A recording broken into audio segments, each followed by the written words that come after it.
Tomorrow belongs to those who prepare for it today. A seed planted today takes root and grows into a tree that bears fruit in the future. Over 110 years ago, a seed was planted. Today, that seed, the idea of excellence, has grown into the University of Pretoria, South Africa's largest contact research-intensive university. 9 faculties and a business school are spread across 7 beautiful campuses, which are home to over 50,000 students, ready to make an impact in the world beyond university and join our global network of nearly 300,000 alumni. Future-focused, sustainably developed facilities and cutting-edge multi- and transdisciplinary research are underpinned by a desire to transform lives and have a positive impact on communities and the world. Excellence in teaching, learning, research innovation, arts and culture, and sports puts us firmly amongst the world's best universities. Knowledge is not just what is in books. It is the wisdom to apply it, to nourish and nurture the seed so that it takes root, grows tall, bears fruit, and branches out.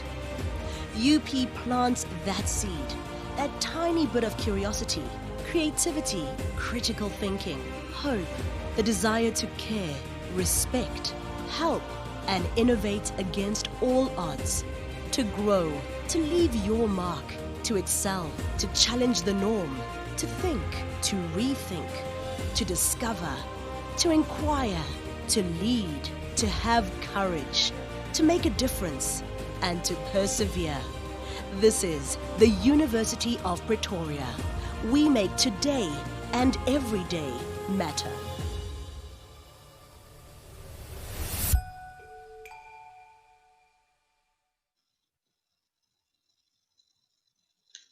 Good morning, everyone. Sanbonani, Dumelang, and welcome to the second edition of our Women in Science Symposium. This is the second year in which University of Pretoria is hosting this. We're making history with this being the first virtual event for our second edition. I'm Vasu Reddy, Dean of the Faculty of Humanities at the University of Pretoria. A very warm welcome to all of you, in particular our Vice-Chancellor and Principal of the University, Professor Tawana Kupe, will be offering a position statement focused on women in science, as well as our keynote speaker, Professor Thuli Madonsela, focused on the role of women in the social justice system. We have a number of visitors attending both physically, but many who are attending this live stream across the country, nationally, internationally. Just some statistics. We have about 464 people who have registered, and many are also joining us as we speak. This event is being live streamed both on YouTube as well as on Facebook. I would like to remind everybody to please use the chat box facilities as well as the hashtag for Twitter, hashtag UP Women, hashtag Women in Science. And please send us your comments. We'll make a selection of those comments and questions and post that at the end of the session when we get into a Q&A. Of course, the theme of today's session is hashtag each for equal, an equal world is an enabled world. These are important statements. But the theme for this year asks a very specific question about an equal world that is an enabled world. How will you forge a gender equal world? I think that's the big question, and it remains the campaign theme and question for 2020. Of course, International Women's Day this year was shaped by a strategy of collective individualism. That is, that we're all parts of a whole. The thinking that individual actions, dialogue and conversations, behavior and mindset modification can have an impact on our larger society, and it is a rallying call. It is an important appeal and demands that we all take action. But of course, we all know, despite the global gains in gender equality, which is also in many ways induced by the Sustainable Development Goals. There is still much unfinished business with gender equality as an apex item in this human struggle. Beyond March 8th, as we all know, the world has become increasingly and exceedingly disengaged and perhaps somewhat disenabled for other reasons. Our collective attention increasingly has turned to another effort, this time against a pandemic that has torn across the globe. As we speak, our world, our economies, our nations, societies, and communities have slowed down somewhat, fueled by COVID 19 that has transcended borders, ethnicities, identities, and certainly, of course, gender. Science, as we all know, in its transdisciplinary endeavors, is certainly at the forefront of finding solutions to the challenges that we all face. Our world, to a large extent, has come to somewhat of a grinding halt with lockdowns to contain the spread and physical social distancing regulated by laws that is exercised in so many different spaces. Thinking about the broader context of gender equality, gender and equity more specifically, is surpassed in several ways by the virus that has wreaked havoc on all our lives in certainly unimaginable ways. Life, living, fear, panic, anxiety, and compassion have taken on new meanings in a tussle between pre existing vulnerabilities that we all know about as South Africans, and certainly people in the world: unemployment, mass poverty, health disparities, and gross inequalities. And of course, in all of this, our need to collectively survive, all of which have far reaching implications and certainly overwhelming consequences for gender as well. Individually, we're all responsible for our thoughts, our actions, all day, every day. We can actively choose to challenge stereotypes, fight bias, broaden perceptions, improve situations, and certainly in all of this, look at women's achievements and also, importantly, consider what challenges lie ahead. Collectively, each one of us has a responsibility for driving gender equality.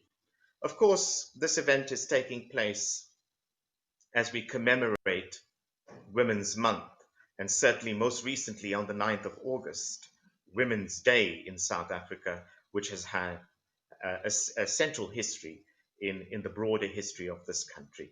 We remember in 1956, over 20,000 women of all races and ages from every corner of our country led a march to the Union buildings in Pretoria, led by four brave women: Helen Joseph, Rahima Musa, Sophie Williams, and Lillian Ngoyi, who delivered a petition to the then Prime Minister Straydom's office against the past laws that imposed restrictions on the movement of women. We have, of course, come a long way since 1956, but there's still several challenges ahead of us in spite of the many gains that we have made. Of course, around the world, women are closing the gender gap in areas such as health and education, but significantly, and that's why we're all here, gender equality still persists in many areas of our community. And of course, this morning's session brings together two prominent public intellectuals who set the tone for our discussions. Let us keep in mind what we should try to achieve at the end of not just simply this session, but the Women in Science Symposium. Of course, this event sparks conversations that impact on each one of us nationally, continentally, and globally. This dialogue and conversation should, in our view, not remain as an archive of this virtual platform. We need and we should and we want this conversation to expand to and translate into real and meaningful action beyond the conversation that we host for a couple of hours. But to move more specifically into our program for today, I saw in a recent interview that Professor Kupe is reading a book by Chris Bink, a former Vice-Chancellor of the Newcastle University, titled The Soul of a University: Why Excellence is Not Enough. The book makes the argument that we need to re-establish universities, but more importantly, the social purpose of universities, by asking the question, what are we good for? Instead of, what are we good at?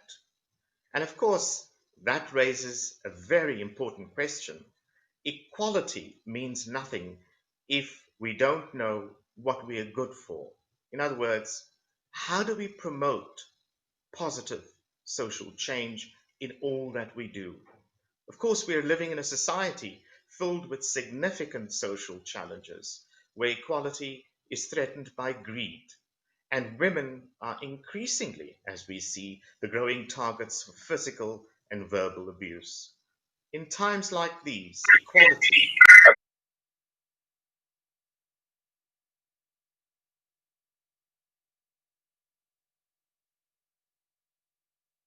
positive social change. What are we good for? So, to help us think through this task, we have lined up two formidable speakers who are currently exploring these questions.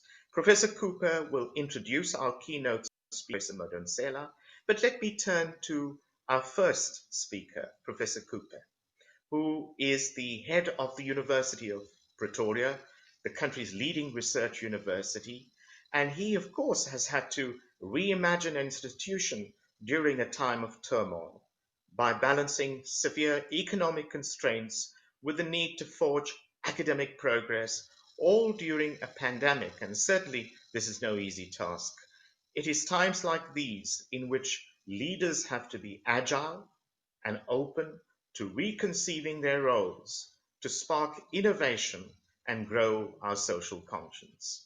In his many senior management roles at Rhodes, at WITS, and certainly now at the helm at the University of Pretoria as the Vice-Chancellor and Principal, Professor Cooper has honed these skills along with his own empathy. For him, justice does not mean triumph over another, but rather growing with one another. Professor Coupe is, of course, a staunch advocate of creative ways of thinking that are attentive to knowledge production, innovation, and intellectual engagement with a strong human and social purpose. Prof. Coupe, over to you for offering your positioning statement focused on women in science. A very warm welcome to this first virtual Women in Science conference that we are hosting from the University of Pretoria. The virtual space is now a space that in this constrained time of the pandemic, we are using to great effect creatively and innovatively. We owe that to women, to be innovative and to be creative, and to liberate them from anything that can come their way. The theme for International Women's Day 2020 is that equal for each for equal. The theme for Women's Day in South Africa is Generation Equality, realizing women's rights for an equal future. The first International Women's Day was celebrated in 1911, and in South Africa, this event commenced on 9 August 1956, which is now our Women's Day, when over 20,000 women of all races and ages from every corner of South Africa marched together to the Union buildings in Pretoria. The march was led by 4 brave women, Helen Joseph, Rahima Musa, Sophie Williams, and Lillian Ngoyi, who delivered petitions to the then Prime Minister Stridom's office against the past laws that imposed restrictions on the movements of women. Individually, we are all responsible for our own thoughts and actions all day, every day. We can actively choose to challenge the stereotypes, fight bias, fight discrimination, broaden perceptions, improve situations, and celebrate women's achievements. Collectively, each one of us can help create a gender equal world. We are all in it together. Collective action and shared responsibility for driving a gender-equal world is key. But in pushing for collective action, we must remain true to the concept of collective individualism. We are all parts of a whole. Our individual actions, conversations, behaviors, and mindsets can have an impact on our larger society. Collectively, we can make change happen. Collectively, we can each help to create a gender-equal world. Because equality is not a women's issue, it is society's issue. Women's rights are human rights. Why?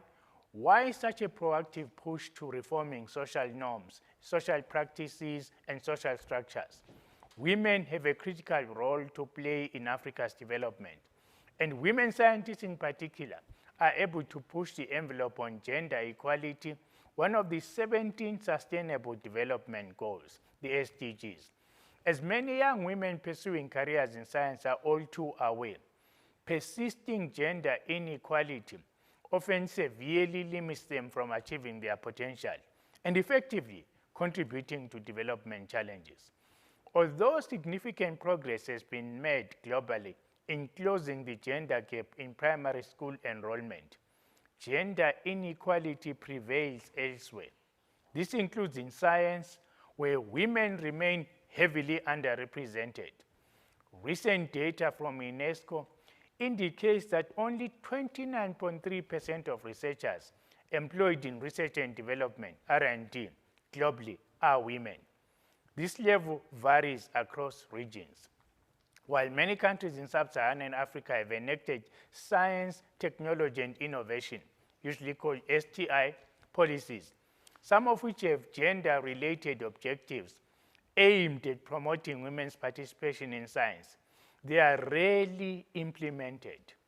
In many African countries, university departments and research institutes are often led by men who also occupy key leadership positions of responsibility, authority, and power.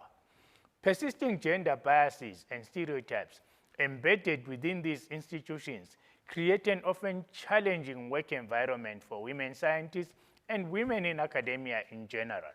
Moreover, lack of programs to recruit women scientists, coupled with an undefined career path, and the absence of mentoring programs within institutions to provide professional support, tend to make it difficult to attract and retain women scientists. South Africa boasts an average of 45.1% female researchers as a percentage of total researchers. When compared with other countries in Africa, in Asia and the Pacific, South Africa is behind Tunisia, 55.4%, Mauritius, 48.9%, Algeria, 47.1%, and Egypt, 45.3%. At the University of Pretoria, we currently have a total of 1,326 women academics and researchers, which is 52% of the total number of academics and researchers, which are about 2,532 employed by the university. Of these, 487 or 19% are black women. This remarkable achievement is underpinned on targeted interventions that aim to support and advance women researchers in their career paths. Must also add that we are not satisfied with these percentages. It ought to be higher, must be higher, and will be higher. At UP, we ensure that our young women have access to a number of support interventions that aid their career progression into leadership and decision-making roles. These include one-on-one mentorship with established mentors with the objective of building the confidence of the researchers as an academic, aiding the researcher with focusing their research, supporting the researcher to becoming a publishing author, providing capacity to the researcher to supervise postgraduate students to degree completion, and becoming established within a specific research area, and ultimately become established in that area, which can be measured by, among other things, the NRF rating funding instrument. These are what I call enablers. An enabling and nurturing environment is vitally important to to addressing discrimination, inequality, marginalization, and isolation. Research grants, which are essential to aid the early career researchers in fulfilling their career aspirations and expectations and enhancing their research productivity. These grants include teaching replacement support. This support affords the researcher to appoint an alternate and suitably qualified candidate who will be paid to cover his or her teaching workload for a period spanning up to 12 months. Sabbaticals. This enabler affords the researcher time off for a period of 6 to 12 months to focus on writing chapters or completing the PhD, publications, books, book chapters, and other research outputs. Then PhD-related support is another enabler. This enabler covers the cost of researchers for registration, books, accommodation, travel, editing, printing, and related processes. Travel and networking support, which allows the researcher to undertake short stays to conferences and other networking events, long stays to travel to either partner research institutions or a research institution of choice, preferably where a strong motivation is presented and other funding can be sourced. Workshops and writing retreats, which aid researchers to build support networks for shared learnings among peers. The group-based interventions are critical to aid researchers with basic understanding of foundational principles and tools that equip researchers to be able to be more productive. This can be achieved through training workshops that span a few days, such as statistics, writing for research, budgeting for grants, etc., and writing retreats that provide researchers with the necessary time off from teaching and administrative workload to achieve their writing goals, while just having on-hand expert mentors to aim them achieve those goals. As Vice-Chancellor of the University of Pretoria, I'm proud to host the second Women in Science event in honor of the achievements made by women socially, economically, culturally, and politically at Each for Equal. Today's program anchors itself on promoting inclusiveness, representation, choice, and participation of women with the objective of advancing gender equality. This is not possible without addressing toxic institutional cultures and creating in their place nurturing, enabling, and cultures that valorize diversity and equality. Finally, I would like to commend the efforts of the women at UP in South Africa, on our continent Africa, and around the world for their remarkable achievements under very difficult conditions. The COVID-19 pandemic has placed a heavy reliance on women, and they also deepened pre-existing inequalities and biases, forms of discrimination, forms of gender-based violence, and has even exposed vulnerabilities in social and political and economic systems. I hope that today's discussion will call to action our fellow brothers and sisters nationally, continentally, and globally to ensure that women's rights are protected and that approaches to understanding gender equality and gender justice, including feminism and intersectionality, are given due priority not only during Women's Month only. The fight for gender equality is a daily struggle. It is also an hourly struggle, but becomes embedded into our policy, planning, and budgeting efforts across all levels and dimensions of decision making. Happy Women's Month to all the phenomenal women of our country and our continent.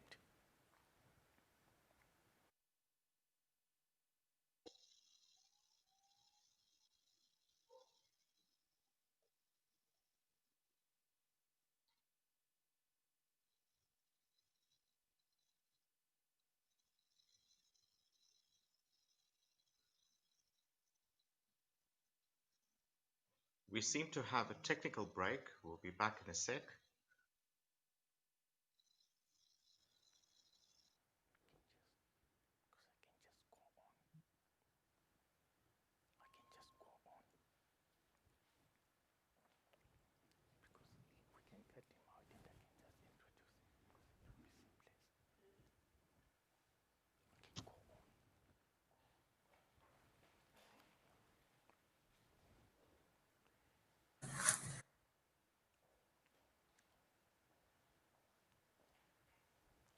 It is therefore my privilege to now introduce our guest of honor, the indomitable Professor Thuli Madonsela, a social justice activist of note, who is an advocate of the High Court of South Africa, the Law Trust in Social Justice, and a law professor at Stellenbosch University.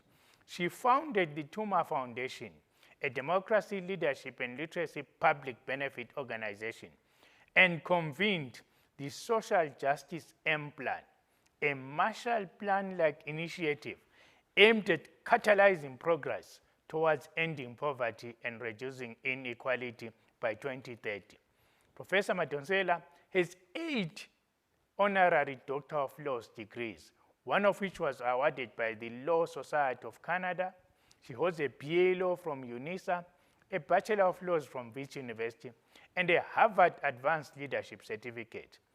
As Public Protector of South Africa from 2009 to 2016, she is credited with transforming the institution by enhancing its effectiveness in promoting good governance and integrity. A commissioner of the South African Law Reform Commission, Professor Madonsela supervised several investigations on aligning all laws with the Constitution. She chaired and later project managed the Equality Legal Education Training Unit and co-founded the South African Women's Lawyers Association. Professor Madonsela was involved in drafting South Africa's constitution, and among the laws she helped draft are the Promotion of Equality and Prevention of Unfair Discrimination Act, the Employment Equity Act, and the Recognition of Customary Marriages Act.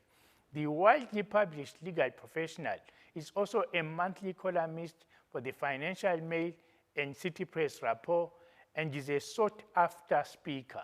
She was named one of Time's 100 most influential people in 2004, Forbes Africa's Person of the Year in 2016, and one of the BBC's 100 women.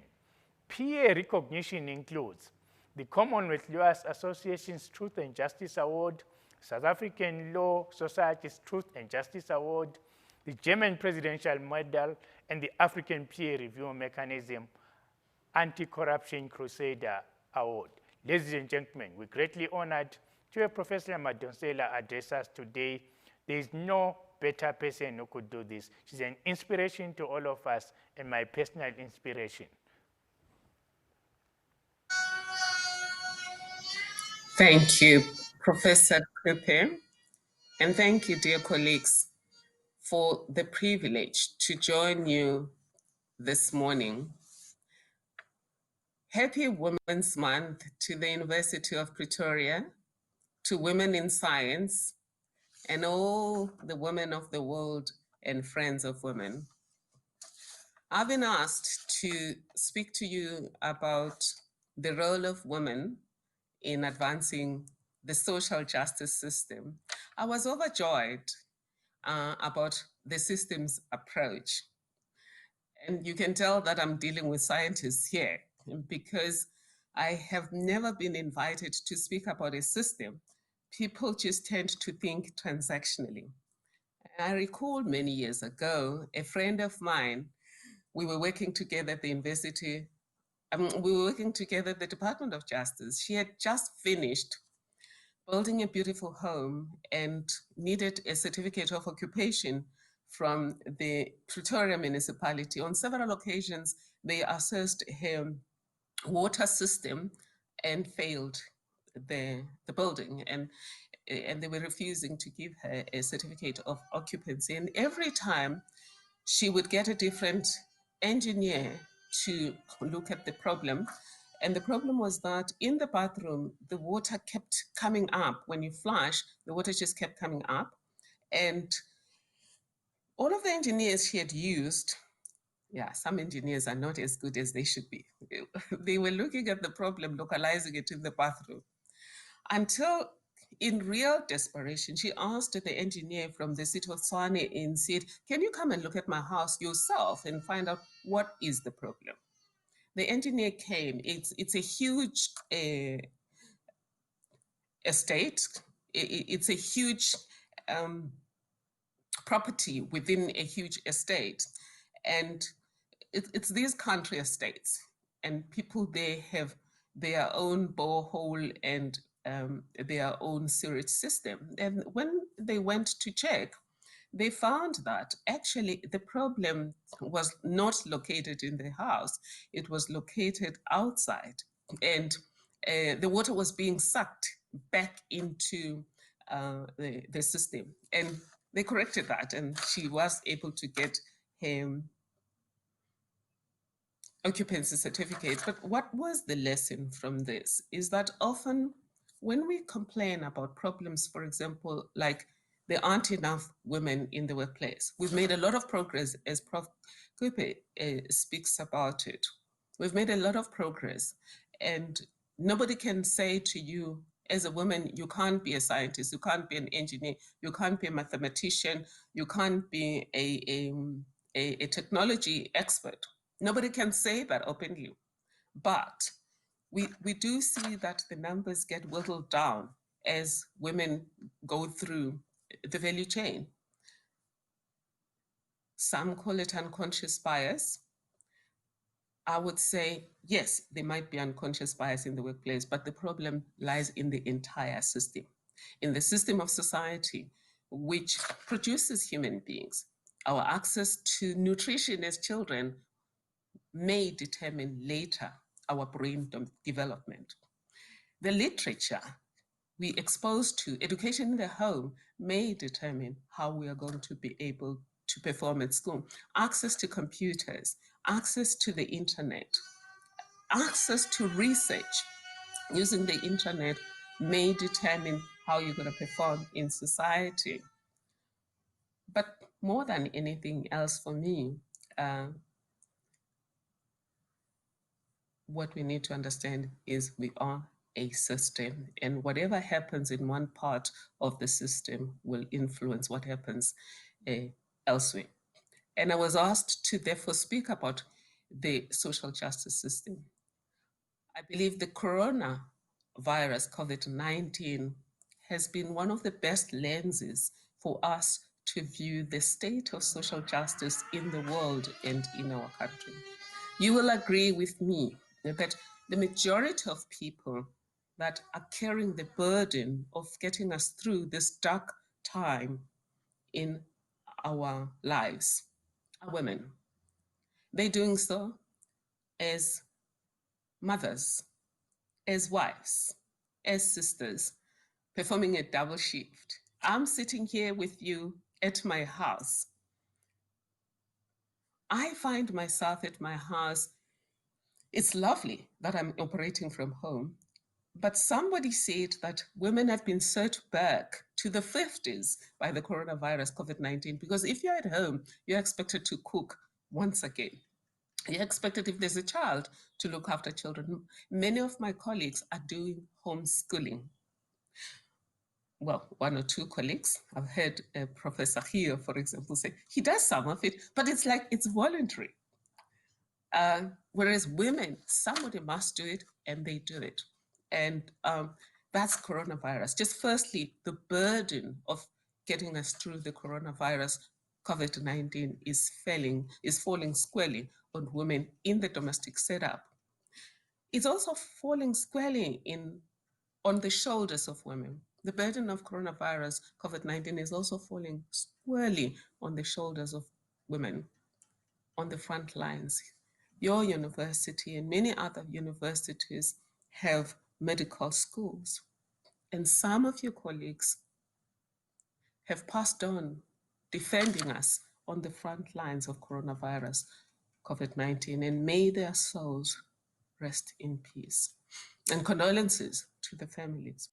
In fact, a study done by UCT and my university, Stellenbosch University, already shows that the majority of the people that have died on the front lines of defending us against the coronavirus, COVID-19, are women. But even on the economy, apart from women shouldering the burden of protecting us against the health implications of coronavirus, COVID-19, they're also shouldering the responsibility of dealing with the social and economic consequences of the regulatory impact of the disaster management regulations. And I don't want to bore you with that, but you know that when there's no food at home, it is the women that have to find the way forward. What is social justice? I've already spoken about it, but without defining it. But just very briefly, at the Social Justice Chair at Stellenbosch University, where I work, and at the Tuma Foundation, we leverage the definition of social justice that comes from the United Nations, and we see social justice as being about embracing the humanity of every human being, reflected in equal enjoyment of all human rights and freedoms. Let's reflect on that a bit. That would mean having a society and a world where there is just and fair distribution of all opportunities, resources, benefits, privileges, and burdens in society. That's social justice. So in some societies, this is not possible because of historical imbalances. And that takes me to the conceptual and constitutional foundations of social justice. We are one of a number of countries that have a constitution that specifically commits itself to establishing a society that is founded on social justice. India is another country. There's a few countries in the world that have modern constitutions that commit themselves to establishing a society that is founded on social justice. In our preamble, the Constitution talks about healing the divisions of the past and establishing a society founded on democratic values, social justice, and human rights. It then tops it with Section 9 of the Constitution that protects everyone's right to equality. But it's not just formal equality or the appearance of equality or the pretext of equality. Our Constitution entrenches substantive equality, which includes equal enjoyment of all rights and freedoms. I often hear people saying, oh, there's a difference between equality and equity. Equality is when you treat a child who is 10 the same way as you treat a grown-up who is 50. Or if you treat a person who's visually impaired the same way as you treat a person who's not visually impaired. That's not equality. That's an Aristotelian notion of equality. Equality as we understand it, and equality as entrenched in our Constitution, is about giving equal consideration to every person, as the Constitutional Court told us in Pretoria Municipality versus Walker, and also in the Minister of Van Heerden versus Minister of Finance. Let me not bore you with case studies, but just what we have to take home is that you can't treat identically people who are not identically situated. So some of it has to do with the fact that naturally we're different. But some of it has to do with the burden of the past. As Justice Edwin Cameron talks about it, the past has not left us. It's right here with us. It will not leave us alone until we confront, until we reckon with its claims to justice. What is he talking about? He says this in the case called Daniels versus Kribante. What is Justice Edwin Cameron talking about? He's talking about the fact that in the past, some people were excluded from opportunity and others were given unfair privileges. And that past is gone. The law is gone. But the shaping of society, the molding of society remains. In a book, in a chapter in a book that I contributed to a book by Professor Parsons on renewal and rebuilding our country, I talk about the fact that you can liken our past to a monopoly game where some people, the blue team is allowed to play for a long, long time, several rounds, and the pink team is not allowed to play. And then later you give the pink team less money and the blue team, you give the blue team, you let the blue team wherever it is and you reset. You don't reset, you just say, now you are equal. The blue team will always have more money, more buildings, but more than anything else, they will be gatekeepers because they know the rules, they've made the rules. And somebody says, no, but we've had affirmative action and we've had BE. That's like simply saying, okay, to the pink team, we're going to give a few extra money to some of you. But let's say the blue team only had 10 people and the pink team has 90 people. And out of the 90 people, we give 10 people a bit of extra money. What happens to the 80? And that's the burden of ensuring social justice in our country in line with the foundations of our Constitution. And it's not just founded in our Constitution. Social justice has been with us since the early days of the United Nations. It comes from Catholicism, and Catholic Jesuit priests started thinking about the impact of injustice on peace. And I hope you agree with me that as long as there's injustice somewhere, there can't be sustainable peace anywhere. We have the First World War based on the fact that there was resentment, hunger, and anger. We have the Second World War based on the same thing, and opportunists like Hitler that harvested that anger and resentment and used it to advance their evil political careers. Flip into 2020, you will see people like Hitler. We saw that when people were peddling the white monopoly capital slogans when I was investigating corruption and state capture in government. And the reason those slogans were gaining a bit of traction, and they still do gain a bit of traction, is because there's gross social injustice in our country. The majority of our people are poor. You can't have a society where the majority of the people are poor. Before COVID-19, 55.5% of our people were poor. Among those of African descent, 64.2%. In the Eastern Cape, 72% poor. That's a recipe for disaster. Well, but we're here today to celebrate the pedestal of hope, as President Mbeki once said, that we were placed on by those who went before us. And among those who went before us, says Prof. Kupe, were women who marched on August 9, 1956.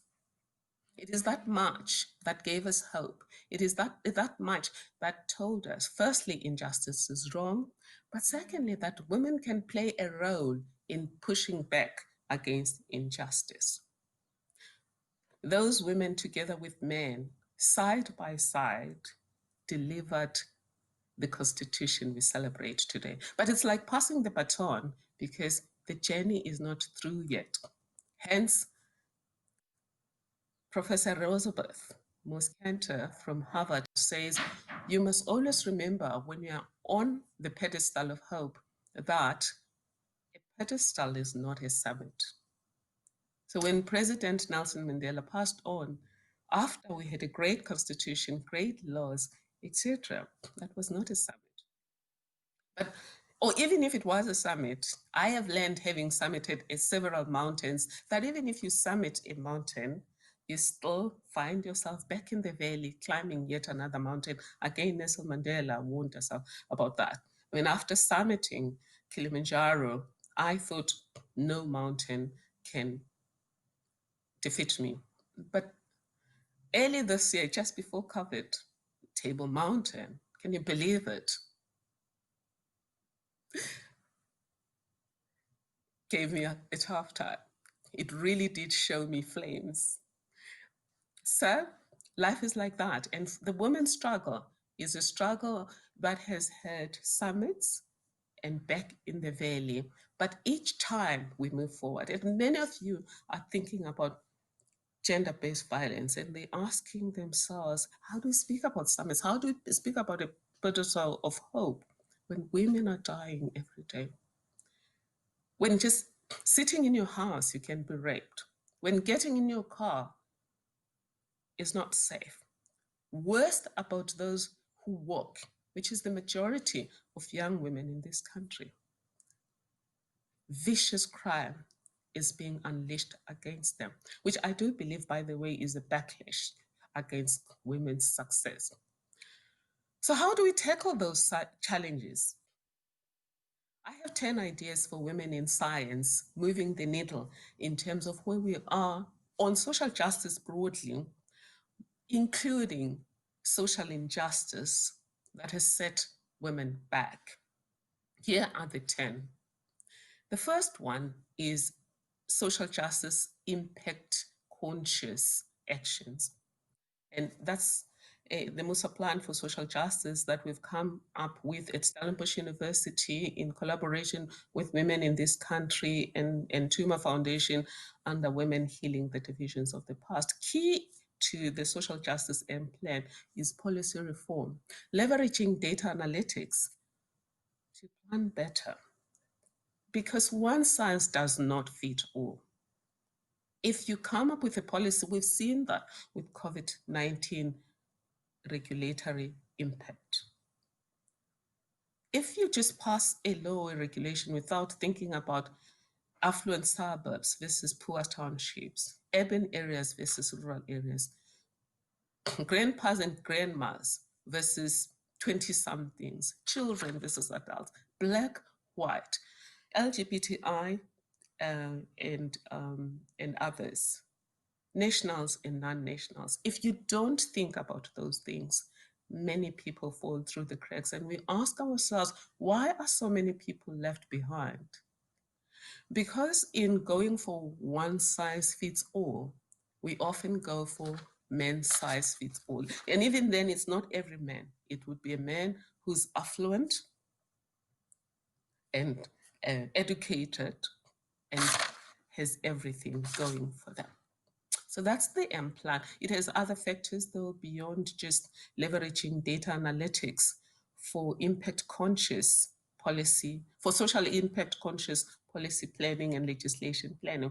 It also is about coming together, really all hands on deck to advance social justice, making the next decade a decade of social justice. The UN has already called it the decade of SDGs, but we do know that within each of those SDGs, success requires that everyone must benefit. And not just everyone must benefit. In terms of Section 7.2 of the Constitution, we must tilt the scales of justice in favor of the disadvantaged so that we can level the playing field. The second idea that I have for you is a Tuma Mina paradigm. Don't listen to those who attribute Tuma Mina to the president alone. And in any event, even if it's the president's idea, if it's a good idea, it's a good idea.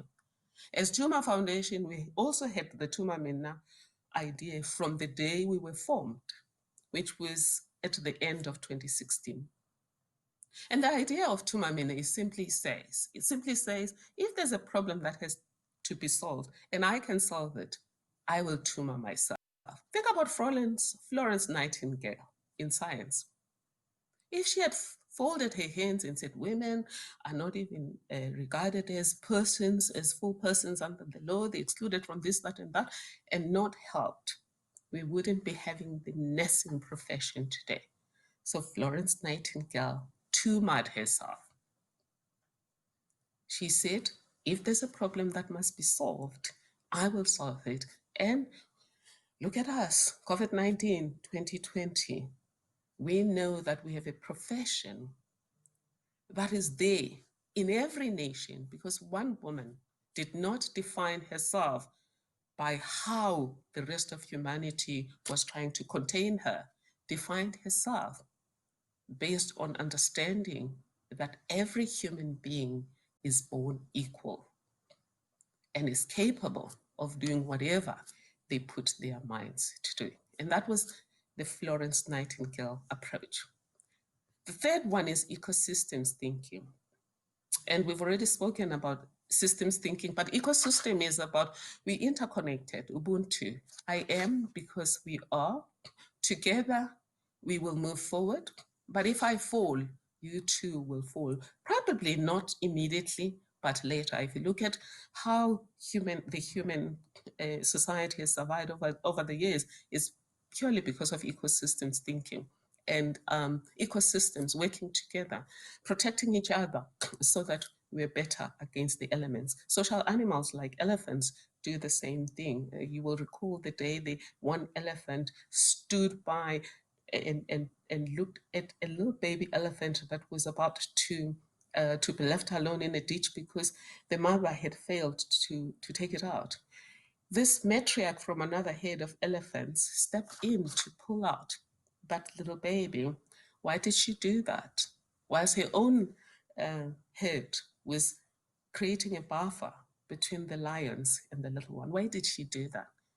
Because together we're better against the elements. So Charlotte Maxeke, how did she apply this kind of paradigm? When she was talking about better treatment for women and girls in the justice system, she said that if you improve the lives of women and girls, the lives of men, including white males, will improve. That resonates with what was said earlier about Professor Tawana Kupe, that for him, justice is not about triumph over another, but growing together. And Charlotte Maxeke knew that many, many years ago. Leveraging 4IR technologies for innovation. Think about Helen Keller, born seeing and being able to speak, impaired, visually impaired, and lost speaking ability at 19 months. She didn't confine herself. She decided that if I want a particular outcome, the next move will be mine. And she contributed to innovations and technologies to help blind people today. And we can think about many other women that have done the same. And I would say, and men, I mean, a little boy in Kenya invented a machine for cleaning hands and didn't say, oh, we're poor, we don't have things. He leveraged whatever he heard to make things better. So my appeal to you, particularly women in science, is when it comes to gender-based violence, let's look at technologies that can solve this. Some people, for example, have come up with apps, but what can we load in those apps? One of the challenges that we have is the police don't act consistently. If you report one rape, they don't arrest the person, or they arrest the person and immediately release him. In some cases, the person is arrested, as happened with Mrs. Kikaba. So you ask yourself, what are the rules? How about using technology to synthesize the rules and make them available to women, to the police, to everyone, so that whenever a crime is reported, we're able to hold each other accountable and say, this is the 10 steps you're supposed to take. Why are you behaving differently? Drone technology. How about using drone technology to follow women into dark spaces where police are afraid to go when they can't find a person?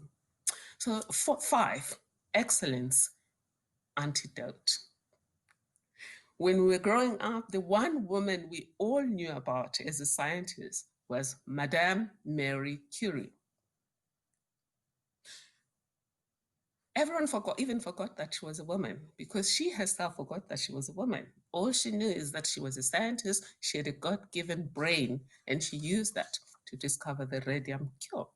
And she got 2 Nobel Prizes together with her husband for the work she did. So again, don't define yourself by the limitations that people impose on you. Believe in yourself, believe in your ideals, and do what you have to do. And voila, excellence is going to create the space for you to be recognized as a fellow scientist.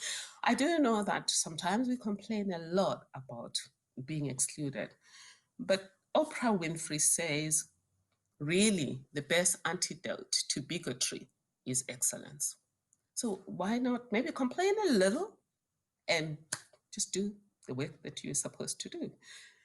Also, because when you complain a lot, neuroscientists are telling us today that whatever you do consistently creates neural pathways that impact on your behavior, that impact on your personality. So if you complain a lot, you deplete your energies. And all you can see then eventually are the things you have to complain about.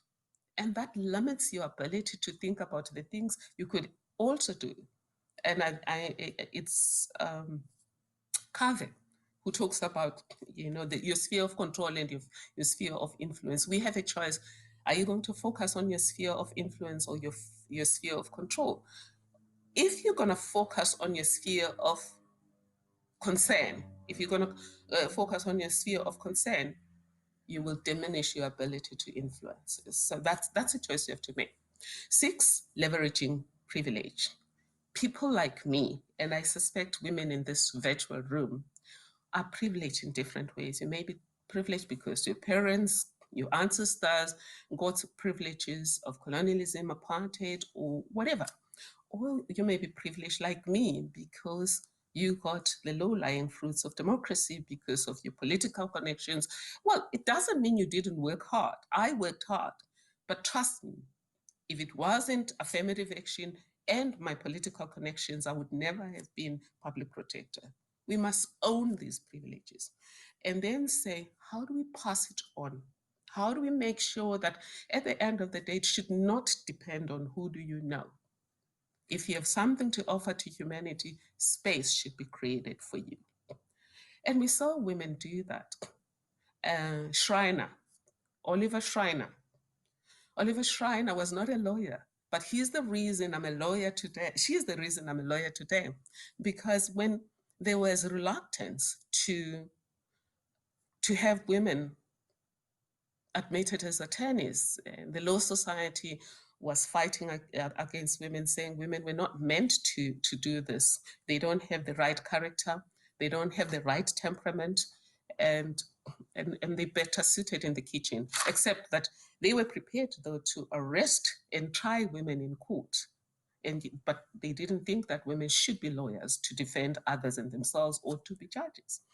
And they're sort of lost in the Cape High Court and won at the then appellate division. And Olive Schreiner leveraged the relationships she had with Jan Smuts to make this happen. So the Legal Practitioners Act was changed so that women became lawyers. Helen Joseph was privileged because of her whiteness in a country that placed a premium on whiteness and stigma on blackness.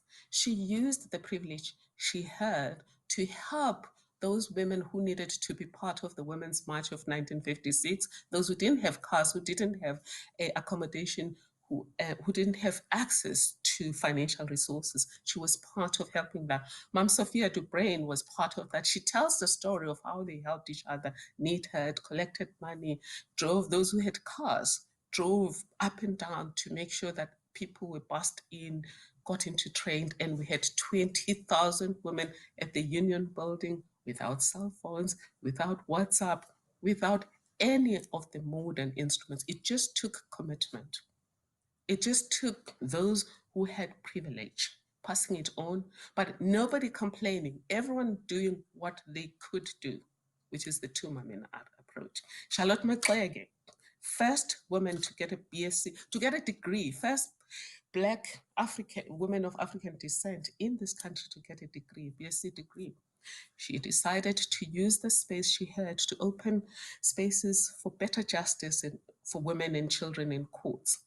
She was the first person to lead a march, 1913, to ask the president of the country to reckon with her about the reforms she wanted to see when it came to justice for all.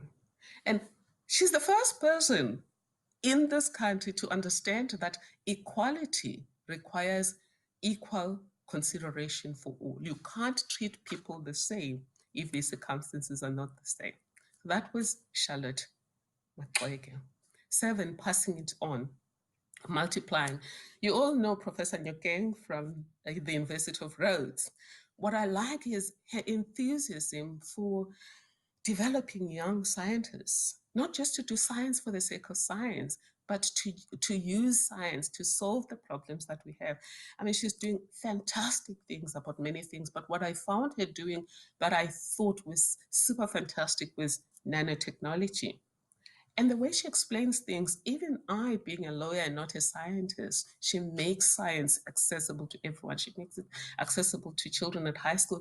I wouldn't be surprised if hundreds of young girls have decided to be scientists today because of Professor Nyokeng.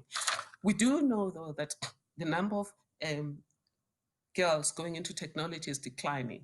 So we need more people like Professor Nyokeng to make sure that they model excellence, they model ability, but more than anything else, that they hold a place for young girls. They open the doors and keep the doors open. Because sometimes women, when they go in, or people just generally who have been historically disadvantaged, when they go in, it's really nice to be the first and only. But that's not a good thing, because all of those stereotypes about the group you represent will continue if you don't make sure that space is created by everyone else and they don't think you're just the only one that got away. Otherwise, that whole pack is incompetent. 8, cleaning the environment. That is the Frini Jinwala cohort, parliamentary cohort. Please forgive me about the spelling thing. The Frini Jinwala cohort didn't just go into parliament to bring color to those parliamentary corridors. They made sure that they changed the environment to be family friendly, to be parental friendly, but not just for themselves. I mean, women in parliament are the only people I know in this country for whom justice was not just us.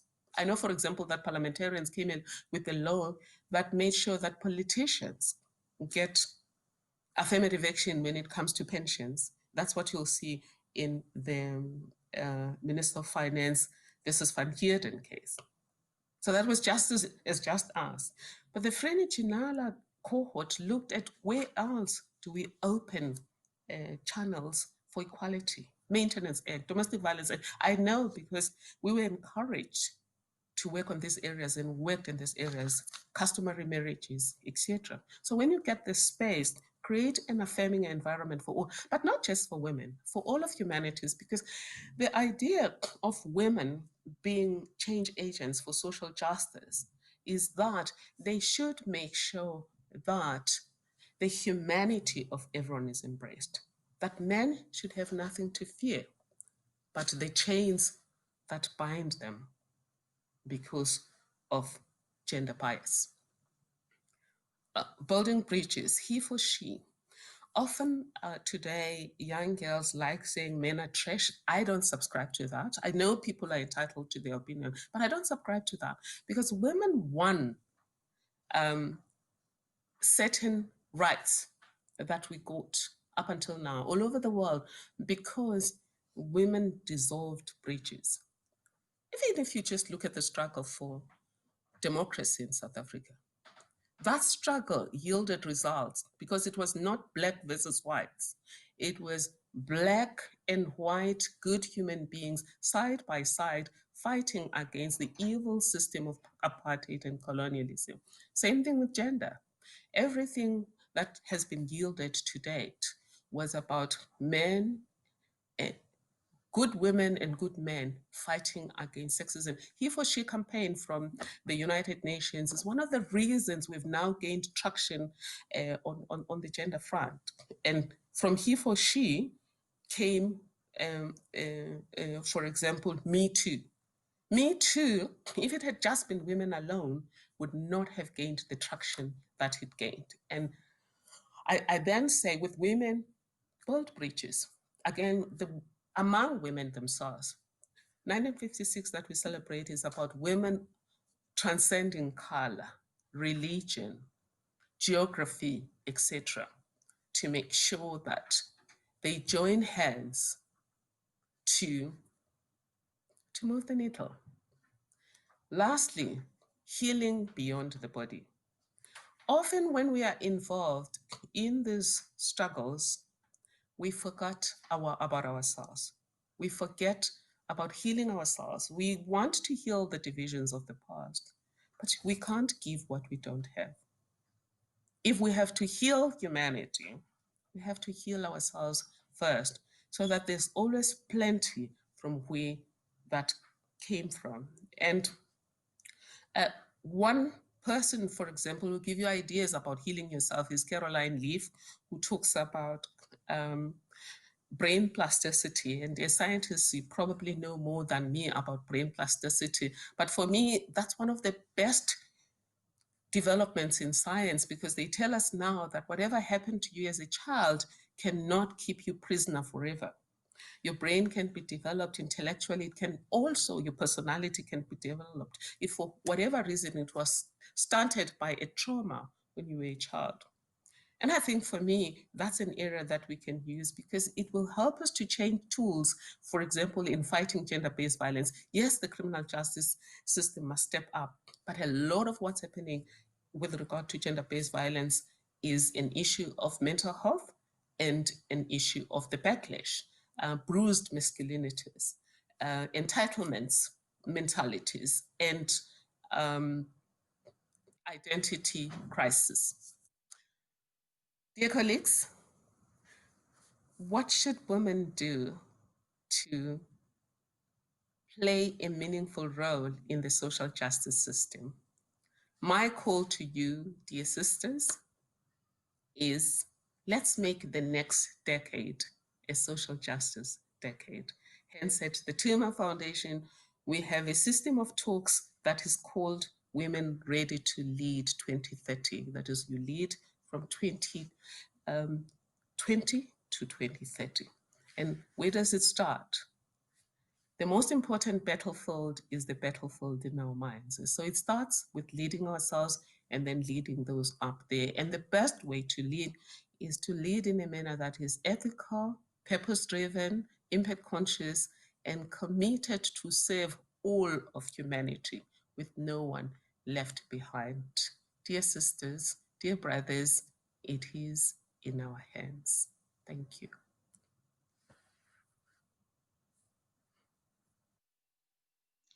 Thank you very much, Prof. Madonsela. Those are rich, insightful perspectives that come from a formidable experience that you've had and you continue to display and demonstrate publicly and, of course, through your research and your work.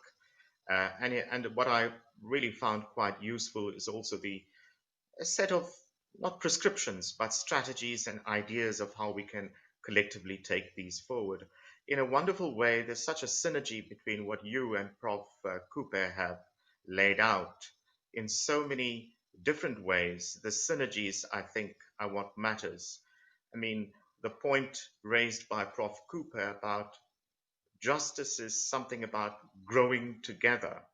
What you were emphasizing about how we collectively can be social agents in addressing these broad challenges in our society, giving us a sense of social justice at the heart and core of real meaningful change. But more importantly, that this is ultimately about unfinished business around the democratic project, whether we're talking about women in science, whether we're talking about the burdens of women, given the variety of interrelated pandemics that women largely shoulder. I think there's, to coin your phrase that you've appropriated from President Beki, how do we celebrate the pedestal of hope, recognizing that even if you summit mountains, you get to the apex, there's still challenges that lie below in the valley. And of course, we're all on the ground, and I think those are very important. There are a number of questions coming forward from our participants, and I thought it would be great at this point to pose a few questions to you, perhaps both you and Prof. Kupe. And I'd like to start out perhaps with Prof. Kupe. And of course, I think it is a question that resonates very well with the ideas that you've shared. Prof. Kupe talked very interestingly and openly about the collective action and collective individualism that we all need to show, speaking around the context of, most importantly, how can we address and overcome toxic institutional cultures wherever we're located and creating nurturing spaces, particularly for women, but not only. Here we are zeroing in on that. Perhaps I'd start with you, Prof. Kupe, for a response. No, I think it's a very important question. Remember that also here, as Prof. Madonsela says, we're not dealing with isolated individuals in specific organizations facing discrimination and barriers to gender equality. It's a systemic issue. Patriarchy is a system. Sexism is a system. And also in this country, the level of gender-based violence, which is now qualifies as a civil war and a pandemic, requires not only individual action, cannot simply be outsourced to women who are the victims, but requires a whole societal total overhaul transformation at the structural level as well as at the individual level of conscientizing young boys all the way to men that this is not how to relate to other human beings. So a systemic approach which is also complemented by individual activism is what we require in order to get the change that we actually want. Patriarchy is a system, sexism is a system, discrimination is a system, and is often, as we know in this country, codified in law and also institutionalized as was in apartheid, which was a crime against humanity, in what was supposed to be a system of a criminal justice system or the court system. Hence the new constitution that Prof. Madonsela participated in writing. So making the constitution a living reality is again dealing with the relationship between structure, individual action, collective action. Now, so individuals should not also, in a sense, be expected to act on their own, to act alone. Like the women who marched to union buildings, they should act as a group, and acting as a group, others who see their actions should not only be empathetic or sympathetic, they should ask themselves, what is my role in this and what should I do? It is not enough, as we say, for example, to be anti-sex, to be not to be a sexist. You have to actually be anti-sexist. And being anti-sexist means not just words and denouncing in words. It means active action in working together with others and aiming for your goal, the eradication of the system of patriarchy and all of the inequalities that comes in, and having a vision of a living reality of equality. Thank you. If I could turn, yes, it's a similar question to you, Prof. Madonsela. Just building on that. I mean, you emphasized repeatedly how we reckon with the past. It has not left us. It's ever looming, and I would assume beyond patriarchy, there's a whole range of issues that create toxic cultures that actually militate against nurturing spaces for women. Thank you, Prof. Just firstly to agree with Prof. Kupe about these being systems that we are dismantling. And if we are to deal with the consequences of the past, we have to look at the social system that perpetuates the cause. And you're right, Prof, that those shackles are not just patriarchal, they're racist, they are heterosexual preferences, xenophobic, etc. And in many instances, it is an intersection of many of these, which keeps people at the bottom. So how do we reckon with them? For me, conversations. I spoke recently at Morikana about remembering the past, healing from that past, and renewing and rebuilding. And other people don't want to remember the past. If we don't remember the past, we don't then see its shadow, because it doesn't matter how we pretend the shadow doesn't exist. It does exist. Why is it that the bulk of people who have no cars are Black? Why is it that the bulk of people who can't afford medical aid are Black? Why is it that people with small houses tend to be Black, people with big houses, all of them? Why is it that in science women are underrepresented? Why is it that even where women are overrepresented, such as teaching, principals just happen to be men, and heads of departments tend to be men? I think at universities, a remarkable job is being done, and we're getting more HODs, deans, etc. But the idea is not to deal with it in an isolated way, a transactional way. It's just to acknowledge. I also do think, though, that we should remove the sting of bitterness from it.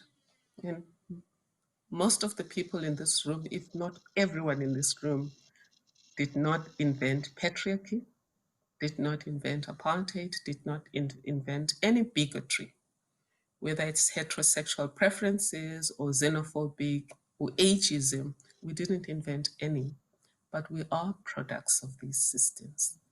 So the only call to us, really, is examining our own thoughts processes, unconscious biases.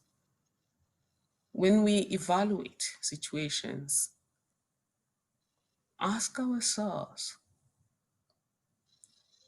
how objective are we being? Is it possible that our hierarchical society is influencing what we think? So that's at a personal level. At a group level, as all of the things that I've spoken about, I also think, though, we should also celebrate the women that went before us, because by celebrating them, we are participating in neuroscience by normalizing women in power, by normalizing images of women being competent. That's why I love the movie, for example, Hidden Figures, that tells us that the computer as we know it was originally a person. And the key computers ever known in human history were women. And the most outstanding of those computers that were women is a Black woman, Katherine Johnson. Because computing is just, calculating. And that's what it was before machines did it. But now we know that the best computer that ever lived, human computer, was Katherine Johnson. And I think every girl needs to know that. Girls shouldn't just know about Florence Nightingale. They should know about Madame Curie and all of the other women. So that, again, is about normalizing equality. No, thank you. Just for the panel, there's an interesting question that's come in from one of our attendees on the virtual platform. Nolotando Zikode is asking a very interesting question here, which I'm posing to both of you, and I'll give Prof. Kupe and then perhaps return to you. And Nolotando asks, how can we create a society where both genders are able to prosper without one feeling alienated or constantly having to prove their worth in the different spaces in which we exist? I think it's a very important question. developing. And I think it's reflective in our society in the way this tension is playing out. Prof. Kupe? Yeah.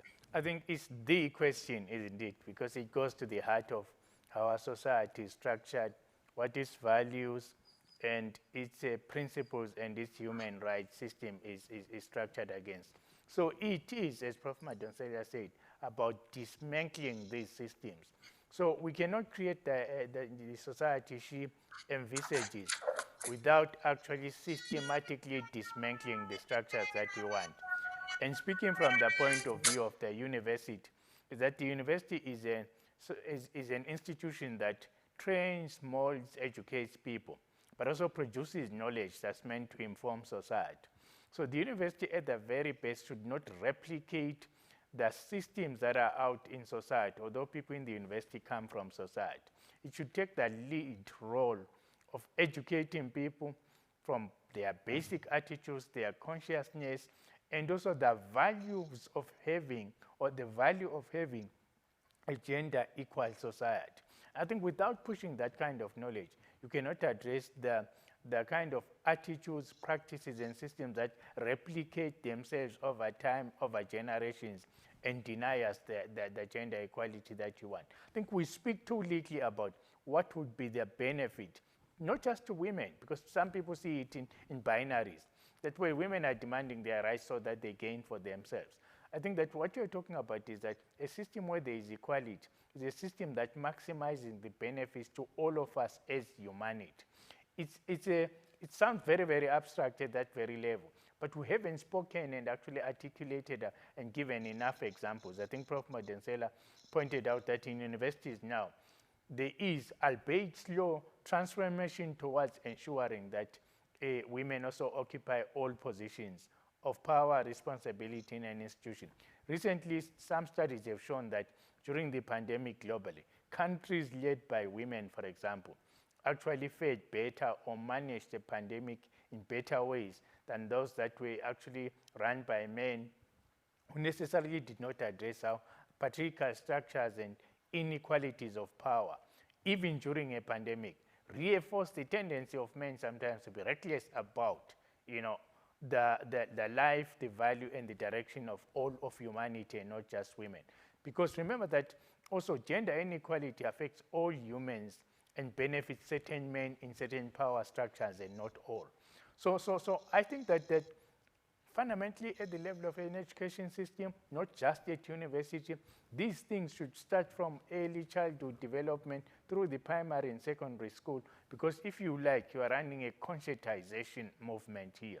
And also what you need there is actually to show the role models, but you should be talking about also is the benefit to humanity and to the world, where you do not find a patriarchal system that tends to reward recklessness, selfishness, privilege, and benefit to only a certain category of men. Could we not have a system which values inclusivity, cultures that value human rights, cultures that value how we use all resources, including the natural environment? Remember, what we face also with a patriarchal-led system, with a privileged man at the top, is a system that in the economic sphere and everywhere has wreaked havoc on the environment and created all sorts of pandemics and related things.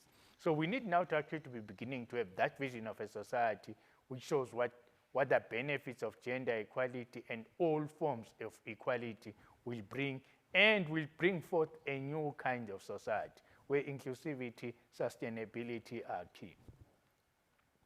Thank you. Prof. Madonsela, a response from you? And thank you, Prof. Firstly, to agree 100% with everything that has been said by Prof. Kupe.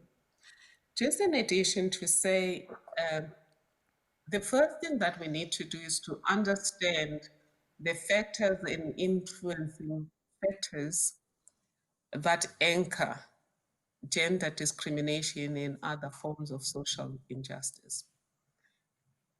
It's much easier to tackle a problem if you understand why you have it.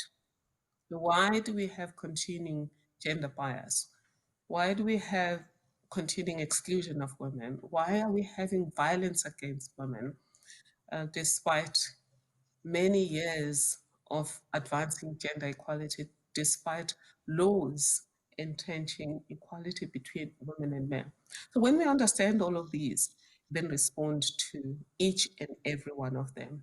And again, it boils down to, there are many factors. One is sometimes in some sectors, there aren't enough women in authority, and therefore people battle with the image of women in authority. So increase the number of women in authority. That's why affirmative action works. One of the advantages of affirmative action, it normalizes what has been made abnormal through exclusion.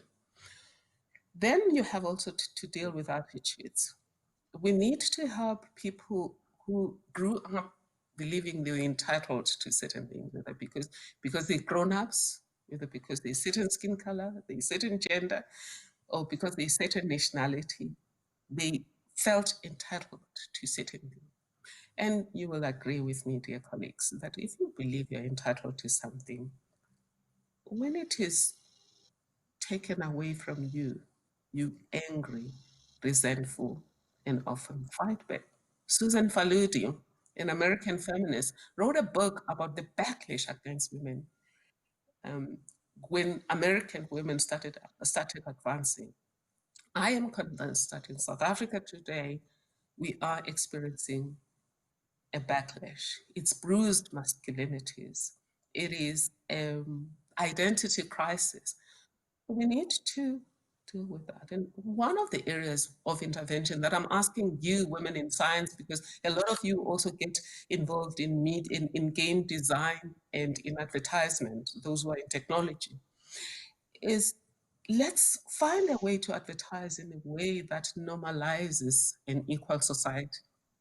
And if I look at TV, Black people still exist in a separate world to white people.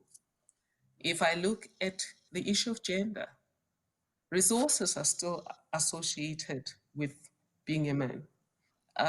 Except some of the dramas where women are in power, but they're in power because they are corrupt, they kill people, etc. I don't want to talk about those dramas because they're not really necessarily creating the society of our dreams.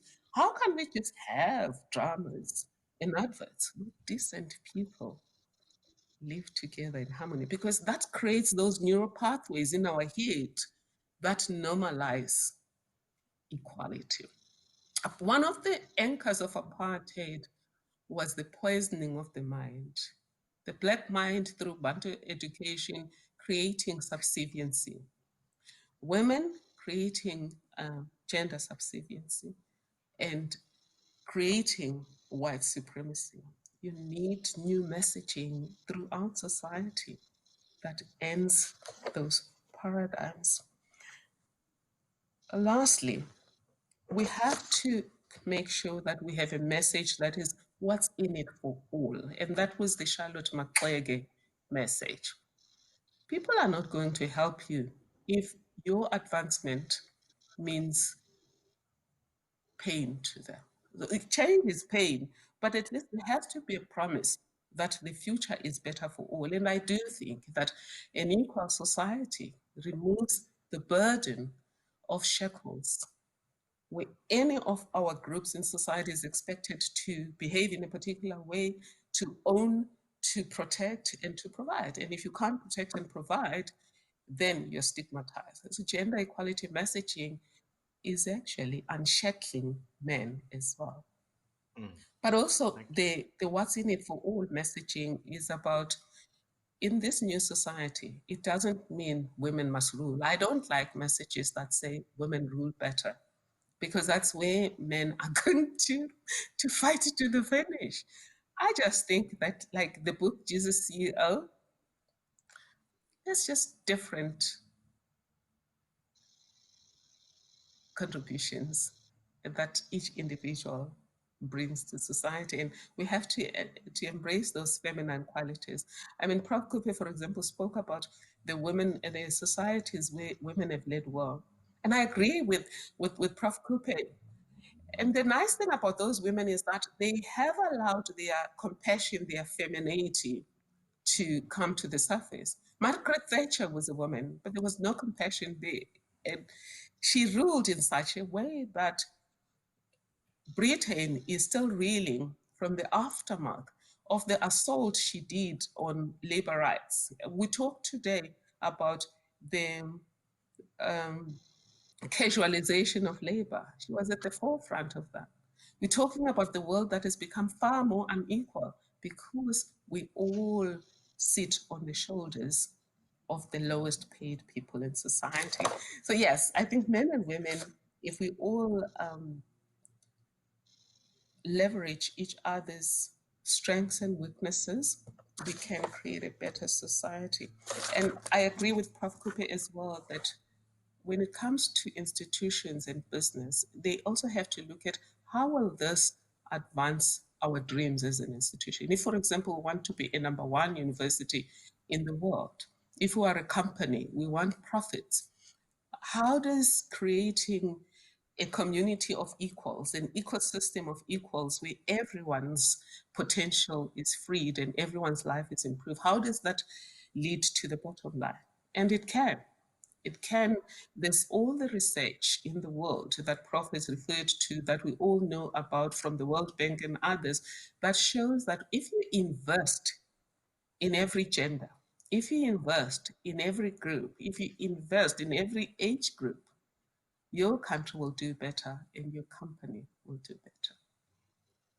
Thank you, Prof. Madonsela. We're really at my director's informing we're out of time, but I'm going to ask, I think that was a very nice concluding set of statements from you. Prof. Kupe, perhaps in 30 seconds, a final set of words before we move to the next session. I think I'll repeat, women's rights are human rights. All of us need to fight for them in every sphere, in every institution. And out of that will come a better world, a reimagined world, a reimagined society where knowledge matters every day. Wonderful. Well, colleagues, this conversation doesn't simply end here because I think both you, Prof. Kupe, and certainly Prof. Madonsela have set the tone, provided a set of contexts, ideas that help to take our conversations into the next session, session 2, which will start shortly, focusing specifically on advancing women in science. I must say, there's no point in summarizing the rich conversation that we've had, the insights you've shared. I think you've opened up so many perspectives that really, as we have started saying at the outset of the symposium, that the conversation doesn't simply end here. There's much work to be done, particularly in advancing women, not only women in science, but around alleviating the burdens in society. I really want to take this opportunity to thank you both for deep insights, provocative statements, and I want to invite our listeners, our viewers, please stay tuned for session 2, starting shortly, focused on advancing women in science. Stay tuned. We all see the same world, but research creates a new vision of what is and what is possible. Research is central to the University of Pretoria's vision. We strive to expand the boundaries of knowledge, to develop thought leaders, to answer global questions, and to create an impact that can change lives. A combination of high productivity and excellence has earned UP an international reputation for research that is a game changer for Africa and the entire 21st century world. What we do will shape the future. The University of Pretoria's diverse research platforms offer a launchpad for today's generation of knowledge seekers. Unlocking tomorrow's potential in the unknowns of today. Our research themes and priorities pave the way to a more sustainable and equitable future for Africa and the world. Covering topics from food security to astrophysics, health and well-being to new business, and from biodiversity to education in the digital era. Engineering 4.0 is a platform of synergy for the development of smart transportation networks where digital technologies and augmented intelligence will enable new communication networks and Evolving Art of Africa has found a new home at the Javits UP Arts Centre, where the deep histories and cultures of African people combine with technology to inspire new creativity. Recognizing that knowledge cannot be compartmentalized, UP champions a transdisciplinary approach. Creating Future Africa, a hub, a community, a home for African scholars, and a meeting place. A place where digital connectivity enables minds to meet without boundaries, and shared knowledge enables new solutions to African challenges. Welcome to the University of Pretoria, where we do research that matters.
Good morning.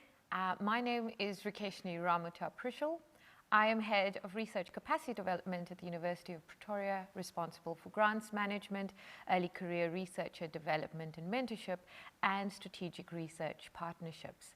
I'm very excited about today's online event aimed at celebrating the phenomenal women in science and their remarkable contributions to the discipline.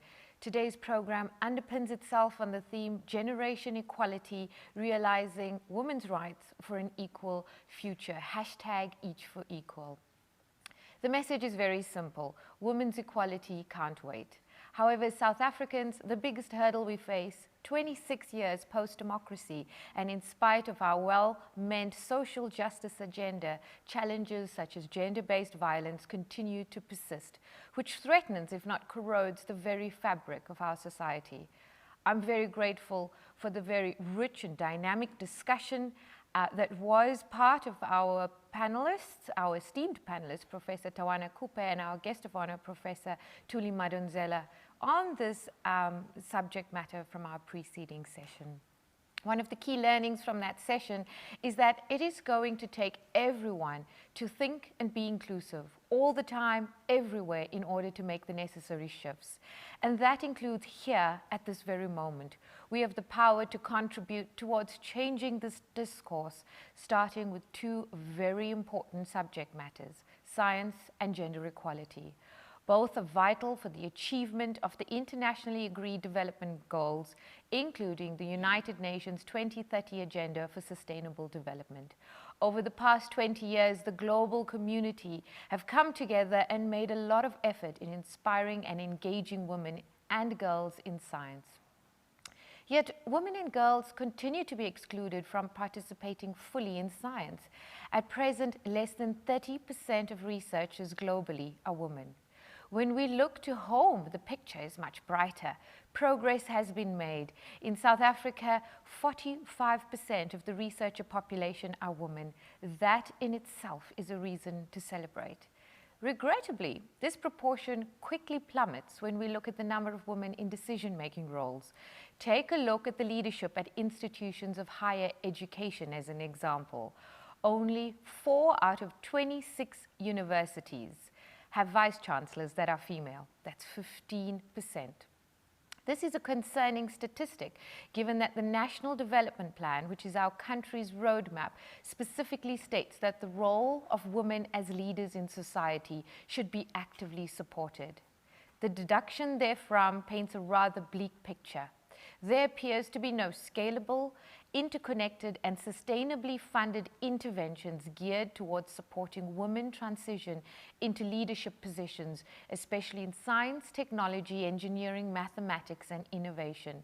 In its absence, the national science system remains poorly transformed at the top, not only by gender, but also by age and race. It is this very issue that informs the theme of this session of today's program, which focuses on advancing women in science. Giving us a policy perspective regarding the interventions in support of women is Professor Himla Sudhyal, who is Executive Officer at the Academy of Sciences of South Africa, or ASAF, and a research professor in human genetics at the University of Witwatersrand.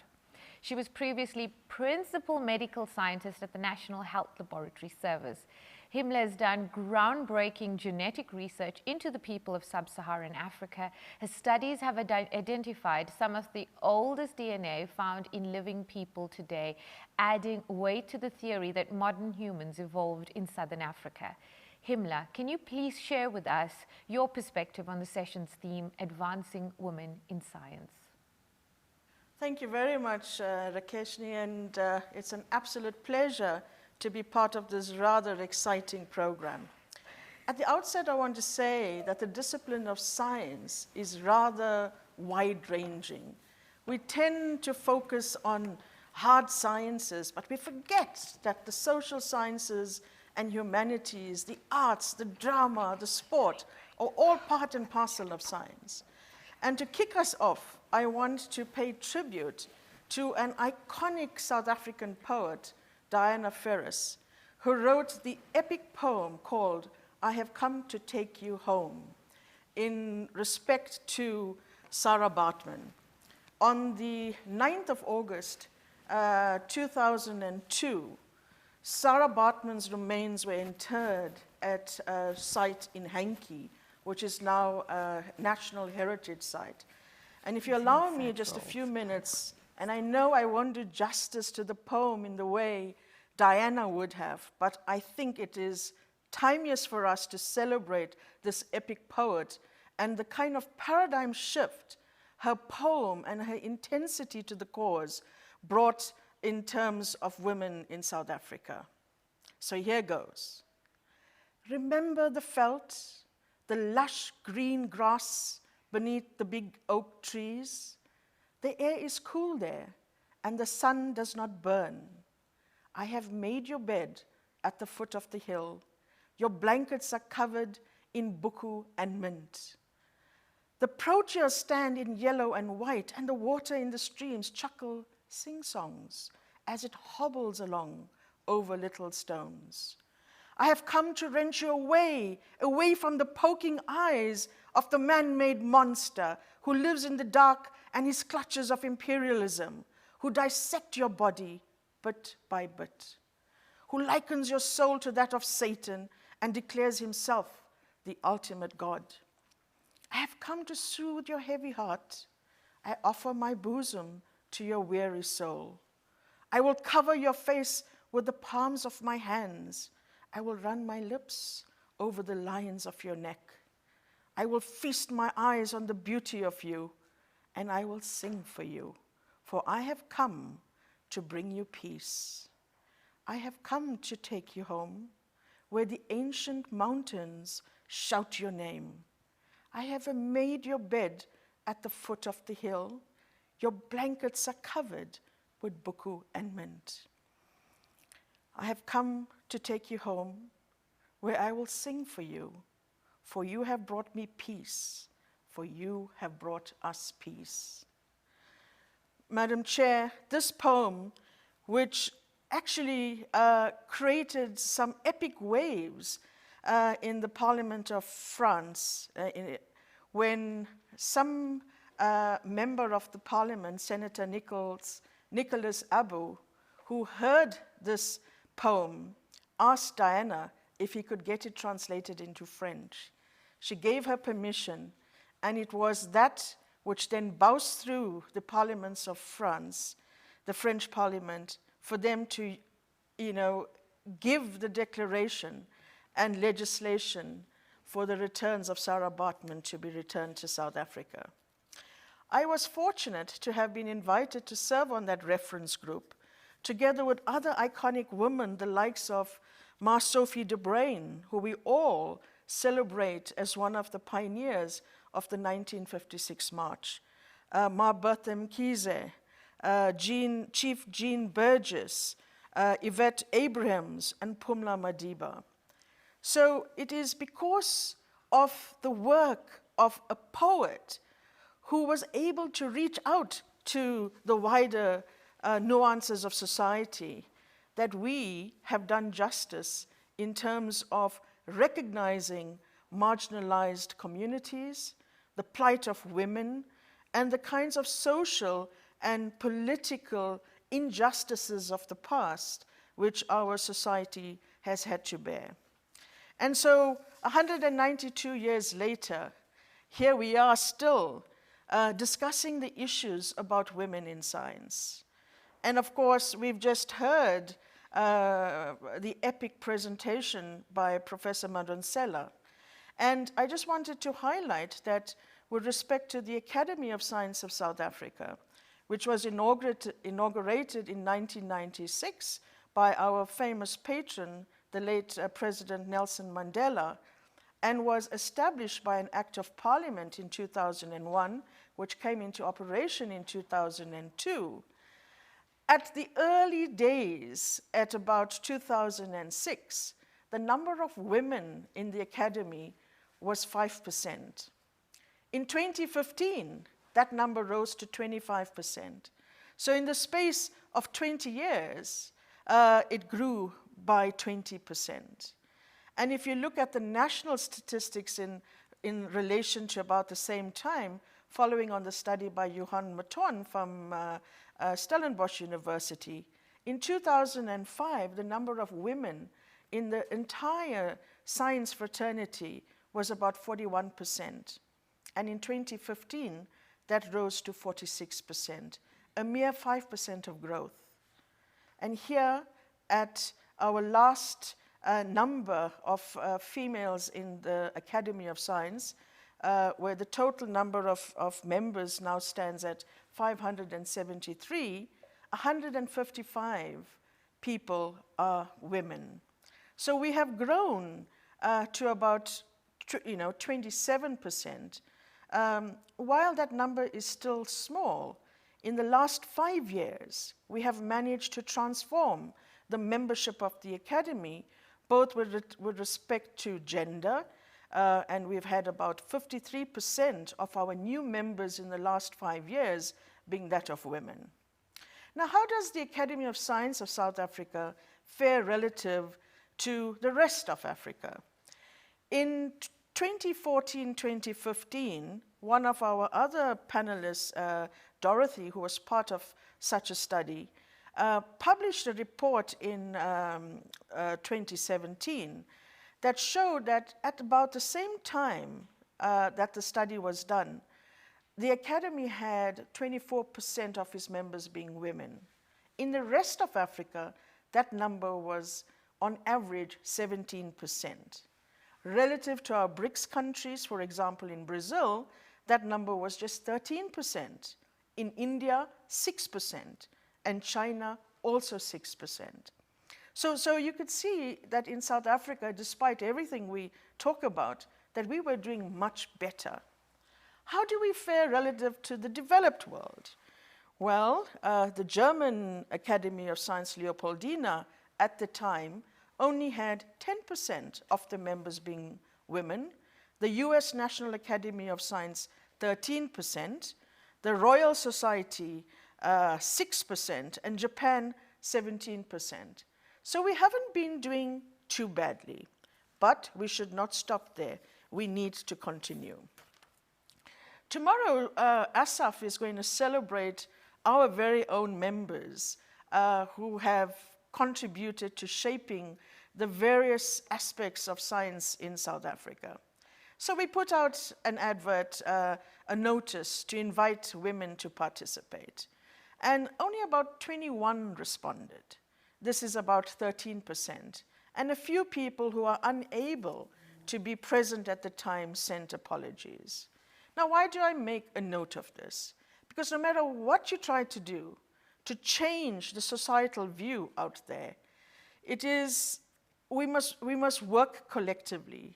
As Professor Madonsela just informed us, that we need to be able to dissolve the bridges that exist in society to connect women and to connect women in the larger society. ASAF is very, very progressive in terms of wearing the gender lens with respect to various things that we do, with respect to constitution of committees, participation at events, projects that we undertake, and we also believe that we do not want to leave anyone behind. Even the Young Academy of Science, SciAS, are very, very progressive in terms of inclusivity of women within their existing executive and in their participation with respect to the alumni. So we heard earlier in the question session posed to the previous speakers about the kind of hierarchy that exists in society. We did not invent these sorts of hierarchical systems. It has kind of co-evolved. And when you think about what is it that makes women different from men, at the time of conception, it is the sperm that carries half its content of X chromosomes and the other half Y chromosomes. And it's the chance event of whether the sperm is carrying the X or the Y that determines the fate of that offspring. the woman is constant, always providing in her egg an X chromosome, because you know women have in their sex chromosomes 2 copies of X, whereas males have an X and a Y chromosome.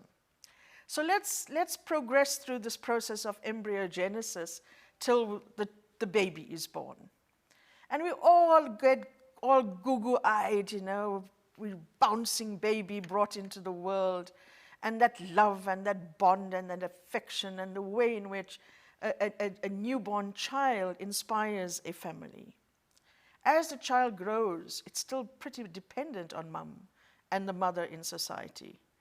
And growing into adolescence and later in life, at which point does that signal that is inherent in society get triggered to say, oh, well, we must now behave differently? It is the sort of collective societal view out there that kind of has roles for girls and women and boys and men. And we tend to perpetuate that. So where do we start with all of this? It actually starts in the home. If we raise children to be accepting, firstly, of difference, but also to be respectful of difference.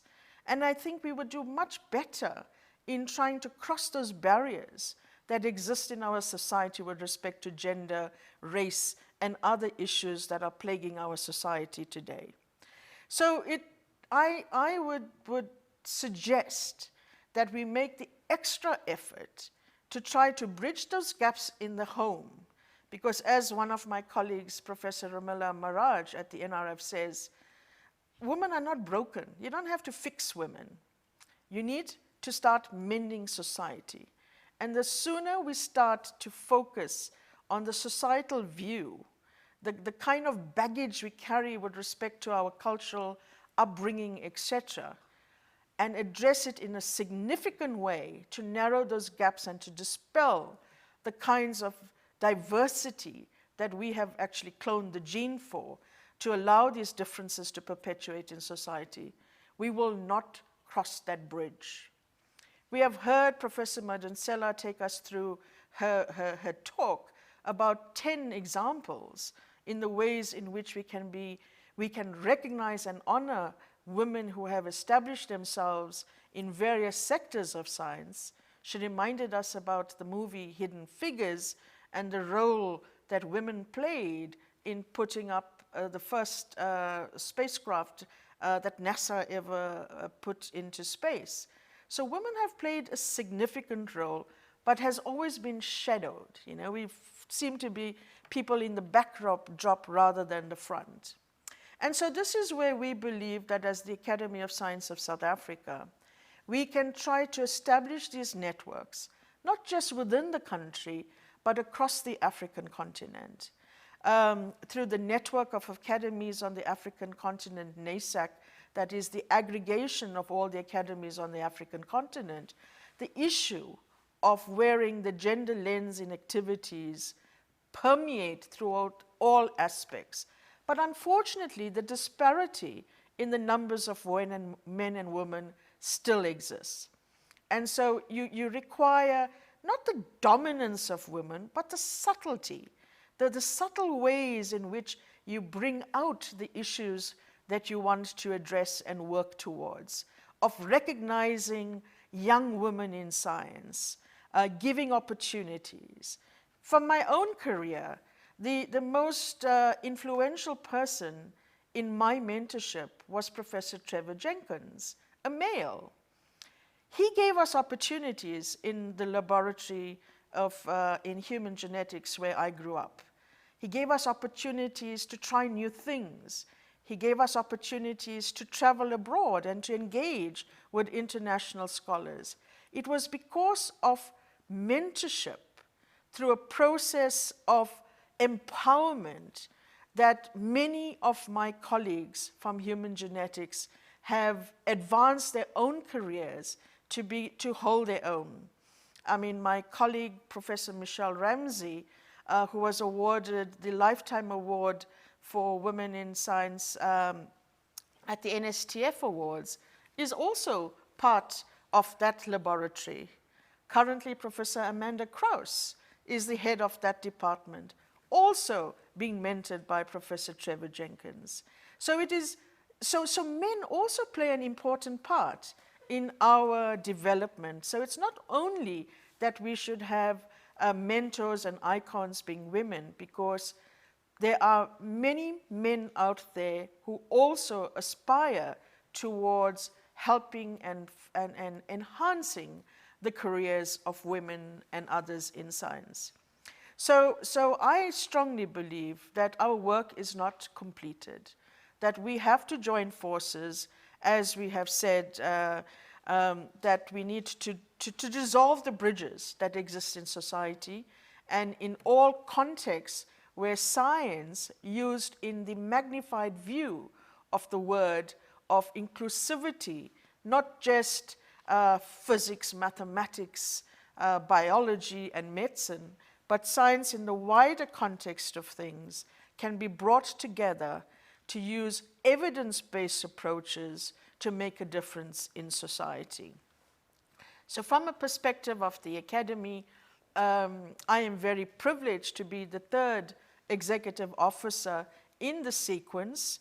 I succeeded another very phenomenal woman, Professor Roseanne Diab, who has kind of set the foundation from which I can launch. And I am very grateful for those opportunities and to see the Academy aspire towards being much, much more inspirational in advancing the role of women. Thank you very much. Thank you, Himla. Playing a key role in advancing women in science at the University of Pretoria's Mamelodi campus is Professor Intabiseng Ogude. She was the first Black woman to receive a PhD in chemistry at Wits. She has 29 years' experience in tertiary education, 14 of which were in strategic leadership roles at Tshwane University of Technology, Nelson Mandela University, and the University of Pretoria.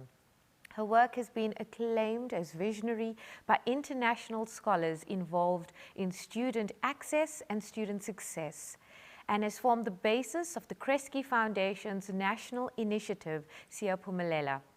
In her current role as Dean and Professor of Science Education at Mamelodi campus, her main responsibility is to oversee the anchor strategy of the institution. Intabiseng, what have been some of the strides undertaken at Mamelodi campus in advancing women in science? Thank you very much, Rakeshni. It is a real pleasure for me to be able to contribute to this very important symposium. As an educator, I believe the starting point in dismantling a number of impediments that inevitably impede the liberation of women, as well as social and economic mobility, is through education. And in my case as a scientist, science education. I believe that each one of us has to be able to demonstrate their contribution within their locus of intervention.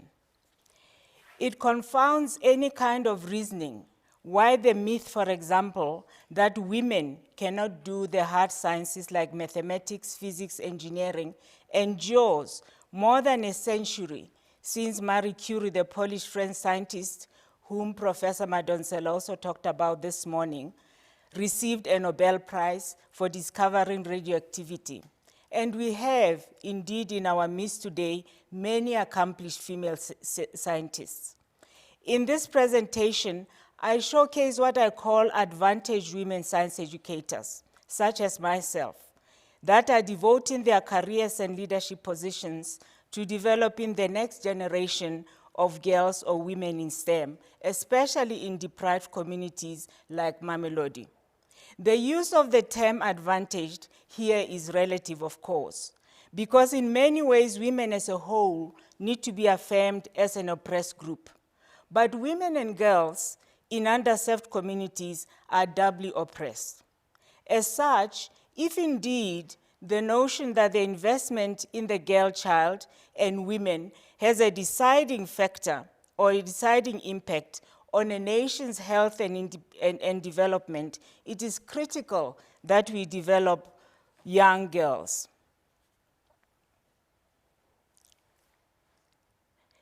And yet the basis of our unity and devotion to this cause cannot simply be based on our gender alone.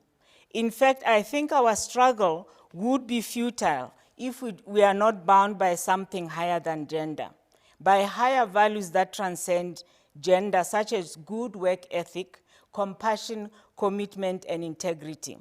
The question that arises is, how can we, as women leaders, from various walks of life, as mothers, educators, leaders of one form or another, ensure that we do not advance women or develop girls whose values are inimical to the very cause of women emancipation? I will demonstrate how some of the women I'm going to showcase today are motivated by higher values beyond their female gender per se, and give examples of projects that we do in Mamelodi to challenge male stereotypes while advancing STEM education. I have titled my presentation, Women Developing Girls in STEM for Stronger Communities. The framing statement I have, I'll read the first one, I've already mentioned the second one in my statement, is talent can be taught, but it can be awakened. So what we are doing in Mamelodi is to awaken talent in young girls. Mamelodi is a social innovation campus of the University of Pretoria, and I will just go over this slide very briefly. We basically look for access to tertiary education, especially for girls, not exclusively, but especially for girls. Some statistics. We have about 2,000 students from grade 8 to the first year of university, 30,000 indirectly with our partners, and we host a pre-university academy and extended curriculum programs. Approximately 54% of the students and the learners we work with are female. Who is involved, and these are the people I'm going to talk about. We have 12 management positions, and 10 of them are female. And we have 4 chemists, 2 physicists, 2 mathematicians, and 2 educational psychologists. In terms of academic staff, we are still low. We're about 31% female, while academic leaders, we're about 53% female. As a leader, it is crucial to ensure that where opportunities exist for positions, they are made available to deserving females. And I'm proud to say in our management team, which is small at 12, we have lived true to that statement. These are some of the ladies in leadership positions in Mamelodi that I'm talking about today. Now, accolades received by some of the women. I don't want to talk about myself, but I think Rakeshni also mentioned I was the first Black woman to receive a PhD in chemistry. And that accolade actually really brought home to me just how far we still had to travel on the journey to improve education in South Africa. This was in 1992, and it was an inflection point in my career. Khadima Tabate was the first Black woman to receive a SACI medal, South African Chemical Institute medal in chemistry education. Dr. Matabate is now a deputy director in the Department of Education Innovation, but she works with us on some science education projects. Professor Marisa Rolnick, who is our research fellow, was the first South African female and the only one to my knowledge who received a distinguished contribution to research from the National Association for Research in Science Teaching. Professor Rolnick informed me that 12 of the 18 PhD graduates she trained are women. I'm just going to read you what motivates some of these women. This is one of the inspiring quotes. I had cancer at the age of 28 and decided that one's life is more than just work and looking after yourself. My experience of the apartheid era also influenced me greatly. I wanted to influence the life of young women and girls to study what they loved and not only what society thought they were allowed to study. I wanted to train more girls in the STEM field. In turn, the girls would influence their own children and their communities they come from and become independent, strong women. Here's another one. I grew up in a township north of Pretoria where poverty, crime, under-resourced schools, and poor municipal service remains a challenge. I set out at an early age to work hard and to do well in academics. I'm not going to read all of it. The third one is my first year in STEM at UP was not easy. I felt like I did not belong. I completed first year without a single textbook because I could not afford to buy one. So just what comes out of this codes is you get a sense of women that have actually had quite some challenges in their lives, but have actually devoted themselves to empowering others. So what drives them is actually values more than higher than just being a woman. Now, what projects do we do in terms of challenging stereotypes? One of those is mathematical modeling for girls. We introduce girls to the power and beauty of mathematics and mathematics modeling and in solving everyday challenges. The second one is the science of cycling. I don't know how many of you know how much physics is actually in cycling. You can teach the concept of torque, aerodynamics. You can also teach the body positioning and reducing surface areas related to aerodynamics. And the principle of rotational inertia is also demonstrated in the turning of the wheel. We also have a homework program. Though the program is not just for girls, girls attend consistently and get the most prizes. Now that is a picture on the mathematical modeling for girls. And I'm going to show you this one for the biking. Now, this is a very interesting one. What was interesting when we were teaching the girls to ride bikes as a way of, experiential way of teaching science, what was interesting there is there were boys with them, and for some reason, the boys actually thought that they were entitled to ride bikes more than the girls. So the problem we have here is these young boys were already internalizing, if you think about it, some male, some male bias that biking was actually for boys rather than girls. So those are the projects that we do, and thank you very much, Rakeshni. Thank you, Intabiseng. It's no secret that women have been disenfranchised throughout history, particularly when it comes to the contributions they have made to science, society, and the world at large. Unfortunately, even today, women continue to have an increasingly difficult time, largely due to gender-related bias and discrimination. Sharing her narrative today is Ms. Dorothy Nigila, who provides us with a glimpse of her journey in advancing women in science. She's a project specialist at the National Research Foundation. Her core responsibility is to coordinate the Foundation's contribution to the multi-stakeholder and multi-agency capacity strengthening program called the Science Granting Council's Initiative in Sub-Saharan Africa, which serves 15 public science granting councils in East, West, and Southern Africa. She is chair of the Organization for Women in Science for the Developing World, OST, the South African National Chapter, and serves on the Global Research Council's Gender Working Group. Prior to joining the NRF, she served in various capacities within the International Partnerships Program of ASAF. Dorothy, the floor is all yours. Thank you, Rakeshni, and a happy Women's Month to all of us. In the last 10 years of my career to promote the status and equality of women in research and science, I have learned 3 key aspects regarding change of policies, initiatives, and programs in this regard. The first one, that one has to work incrementally and at the same time advocate for wholesale changes.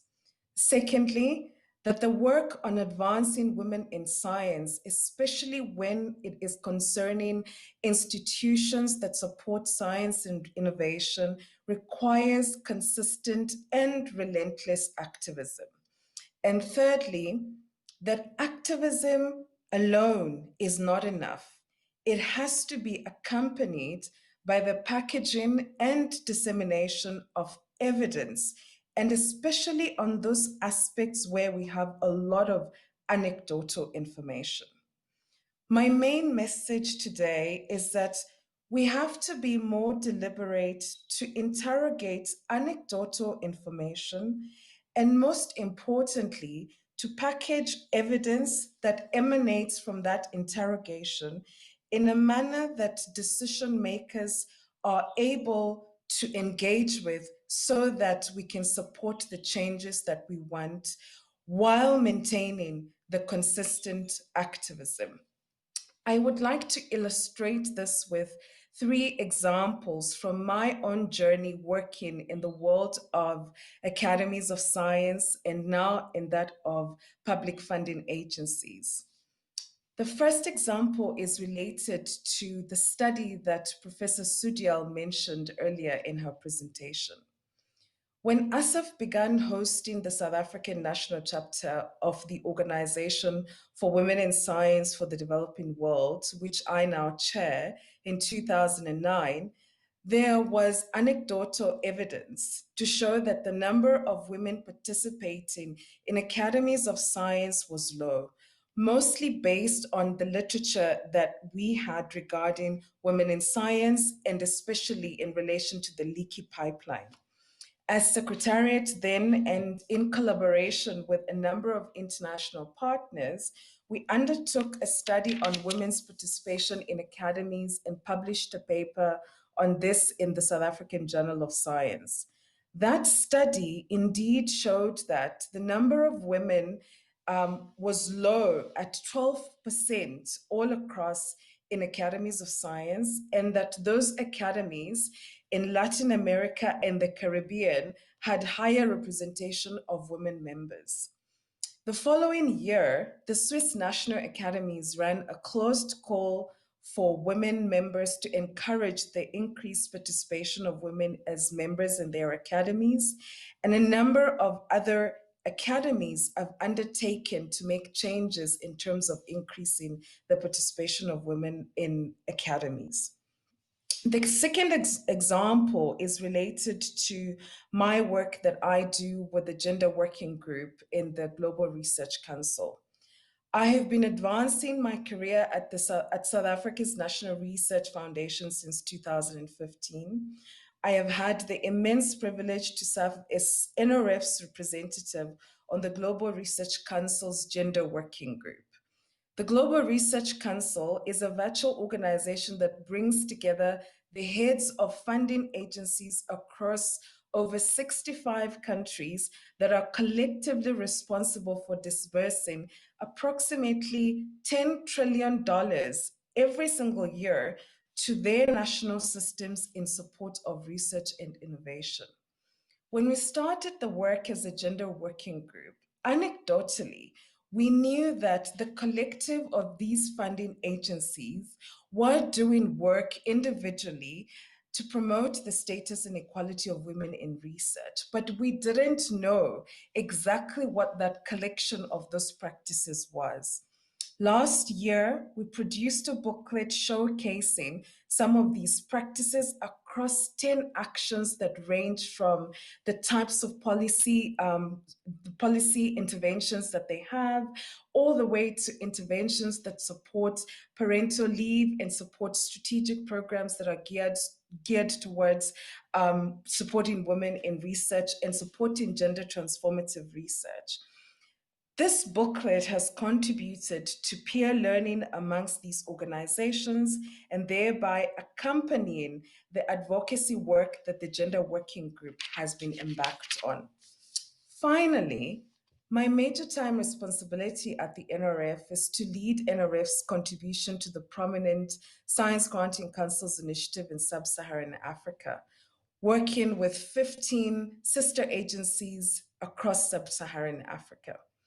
Anecdotally, we have known that the concepts and the notion of intersectionality is a critical one to consider as funding agencies make decisions on who to fund and what type of research to fund. This year, we've taken a decision to commission a study led by South Africa's Human Sciences Research Council to assist us to deeper understand the notion of intersectionality as it applies to the business of science granting. And already the first instances of that study are showing us that intersectional research across the continent is mostly focused in the humanities and social sciences and not in the STEM fields. And also that intersectional research across the continent is more likely to be funded by international agencies and in areas where they deem as important, as opposed to the funding coming from funding agencies on the continent or those that other agencies, other organizations that fund research predominantly on the continent. I believe that this work will be critical for us as funding agencies going forward on the continent to reflect on the aspects of diversity and inclusion, especially in addition to the work around advancing women in research and advancing equality. To conclude, I would argue that if we want to change policies and introduce successful programs to support increasing women's participation in research and science and to support gender transformative research, our activism work has to be accompanied by deepening our understanding, packaging that understanding, especially in what we term as anecdotal evidence, so that it can do more to accompany the policy changes that we desire in all our different spheres. Thank you, Madam Chair. Thank you, Dorothy. Thank you, Ntabiseng, and to Himla for your positioning statements. It appears that despite the challenges we have had today, there have been efforts nationally, continentally, and globally towards promoting the role of women in science, to such an extent that women are enrolled at institutions of higher education at the undergraduate level in far higher numbers. However, there continues to be a leaky pipeline. Somewhere between completing masters and entering the PhD program, significant barriers seem to manifest. These include balancing family and careers, having increasing levels of teaching and administrative workloads, whilst also trying to break through the glass ceiling. Hence, only a few transition into leadership role and decision-making roles. This is compounded by the fact that women, regardless of their industry, face unconscious biases, harassment, and other forms of gender-related discrimination. My question to the panel, therefore, is what do you think is needed to advance gender equality in science, to shift the status quo and accelerate the career progression of women into leadership roles? Can we start with you, Himla? Yes, no, I mean, when you talk about the leaky pipeline, one needs to understand what contributes, firstly, to the blockages. Because when you have a pipeline, to see what comes out, you got to understand what is the flow within that pipeline. And the unfortunate thing is that women face many challenges. As we have heard throughout the morning session, these challenges permeate because of primarily the societal view of women. We have opportunities, and these opportunities only allow us to go to a certain extent before life happens. And then when life happens, women find themselves at crossroads. To what extent do you transcend the crossroad towards advancing the career, and at what expense? Personally, I'm a single woman. So my career has been at the forefront of the way I wanted to shape my life and my career. So unlike my other colleagues, I could spend 24 hours a day if I wanted to on my career. But that was my choice. So I made a choice in terms of anchoring what I wanted for myself. Coming from an Indian background, where culture has its own baggage, where, you have to fight that, and you have to follow your gut in terms of what it is you want. Because if you allow yourself to succumb to the peer pressure, the family pressure, etc., you will not be able to achieve the goals that you set for yourself. So my advice is always to work from the within, set yourself your goals, check what works for you. And I knew that if I wanted to be successful, it was going to be hard work. And then opportunities came my way, and I took advantage of those opportunities, and I've never looked back. So I think a lot of it is about being at peace with oneself, from within what you want to achieve, and very slowly you gain the respect of the people that want to force you into making career choices, life choices, etc. And that is the power that we have. And as women, we got to harness the power of the self and be focused in what we want to achieve. Thank you, Himla. That was actually quite profound. And, there's a lot to unpack from that.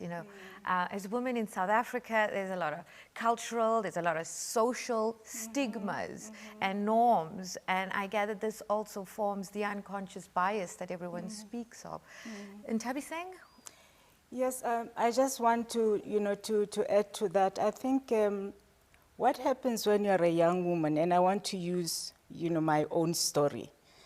By the time you reach grade 9, you're already being socialized into being a woman, And when I was growing up, there was a sense that if you're an intelligent woman, you'll not be married. You'll not get very smart boyfriends and so on. And I think very early on, because I was fortunate to have female role models, I made a decision, a personal decision. And by the way, I was given a prize, a book prize, which happened to be Marie Curie's, a biography. And that made me aware that actually as a woman, you can be in a laboratory. And I made a decision at that time that whatever boyfriend I was going to have, they'll have to understand that I would like to have a profession for myself. And my advice to young girls is, please don't wait until you are married. Make it clear up front that you would like to have a professional, you want to be a profession. I became pregnant, when I was a master's student. If I had a husband who didn't want to change a diaper, and I do a laboratory-based, a laboratory-based profession, that would not help. Because at night I would be tired, if I had to be looking after the baby throughout the night. But my husband was willing. He was not doing a laboratory-based profession. He was willing to look after the baby at night, and I was able to sleep properly and go to the lab in the morning. So I think girls really need to know what they want, assert themselves in relationships, and make sure that they go into a marriage knowing that they have somebody to back them up. Thank you, Ntabi saying that's very pertinent, finding the right partner that supports you. These are the support structures we often speak of. Dorothy, we check in with you. Do you have any inputs from your side? Yes, I do. So it's very important as we engage in the conversation what we encourage women in science to do, at the same time not to forget the very powerful statement that Himla mentioned about the importance of fixing the system, because women are not the problem. The system is the problem. And for me, I think one of the key aspects that is becoming really, really important in the field of science and research is to increasingly focus on aspects such as safeguarding. So how do we put in place policies and the right strategies to support aspects around sexual harassment and bullying so that women in science can have safe spaces to work in.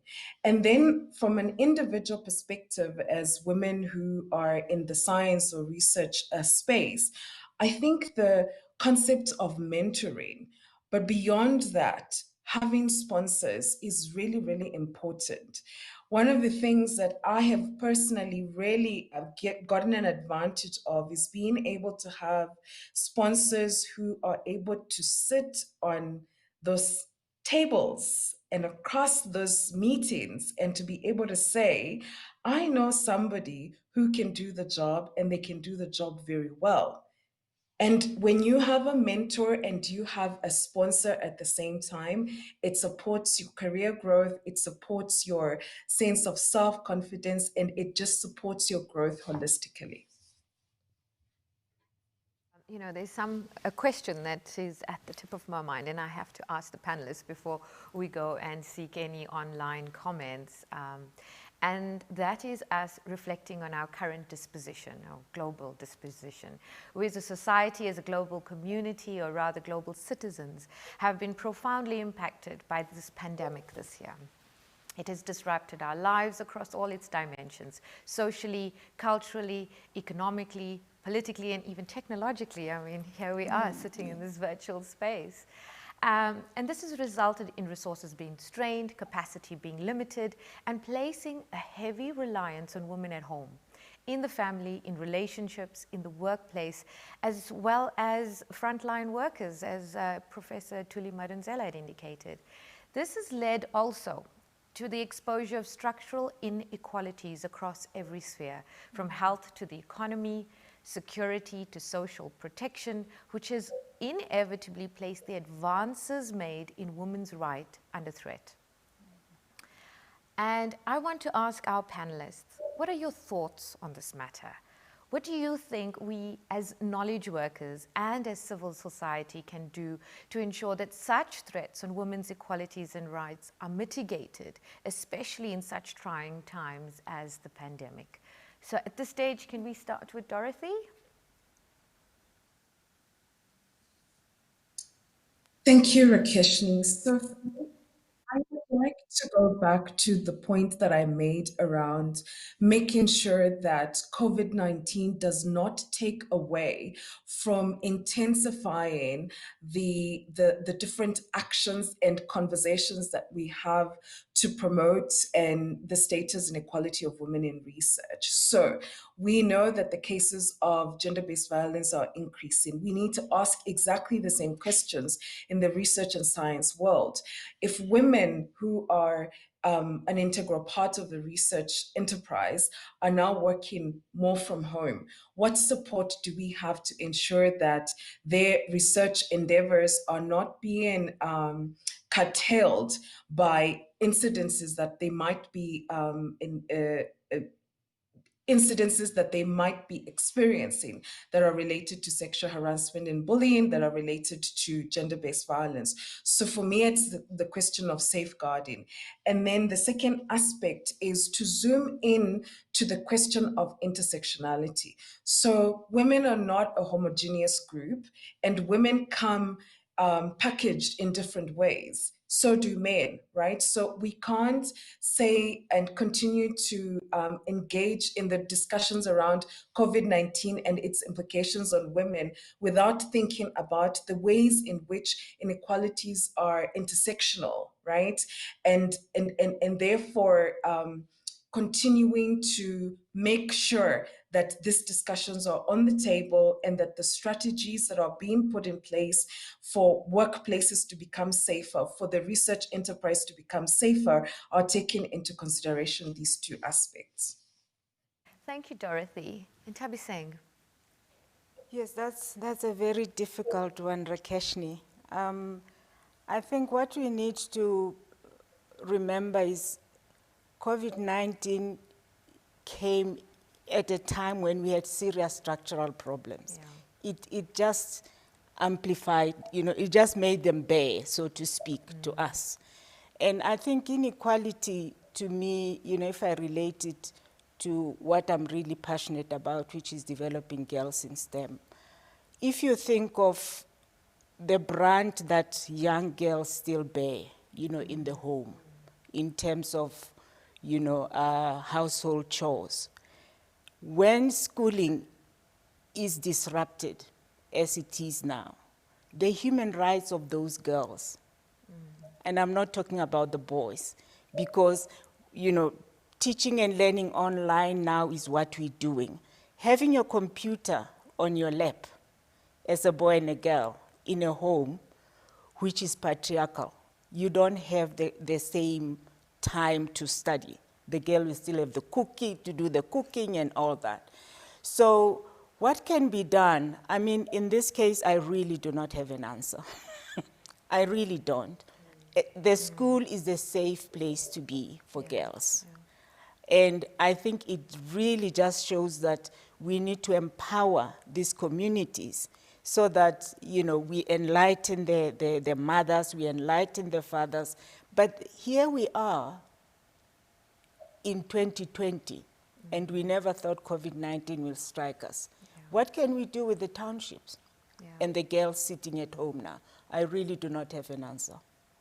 Thank you, Prof. I mean, it's a lot of food that for is thought. that is very difficult for me. I really do not have an easy answer. We introducing online learning in Mamelodi, and you know, to learners, you cannot believe the impediments, even when you know they have a data-free platform. That's a daunting picture. That's it, yeah. It's a you're daunting. I'm afraid I don't have anything, but I think that's the reality. Is there anything you'd like to add to? No, I think my colleagues have advanced what the structural problems and ramifications of inequalities contribute towards the entire issue.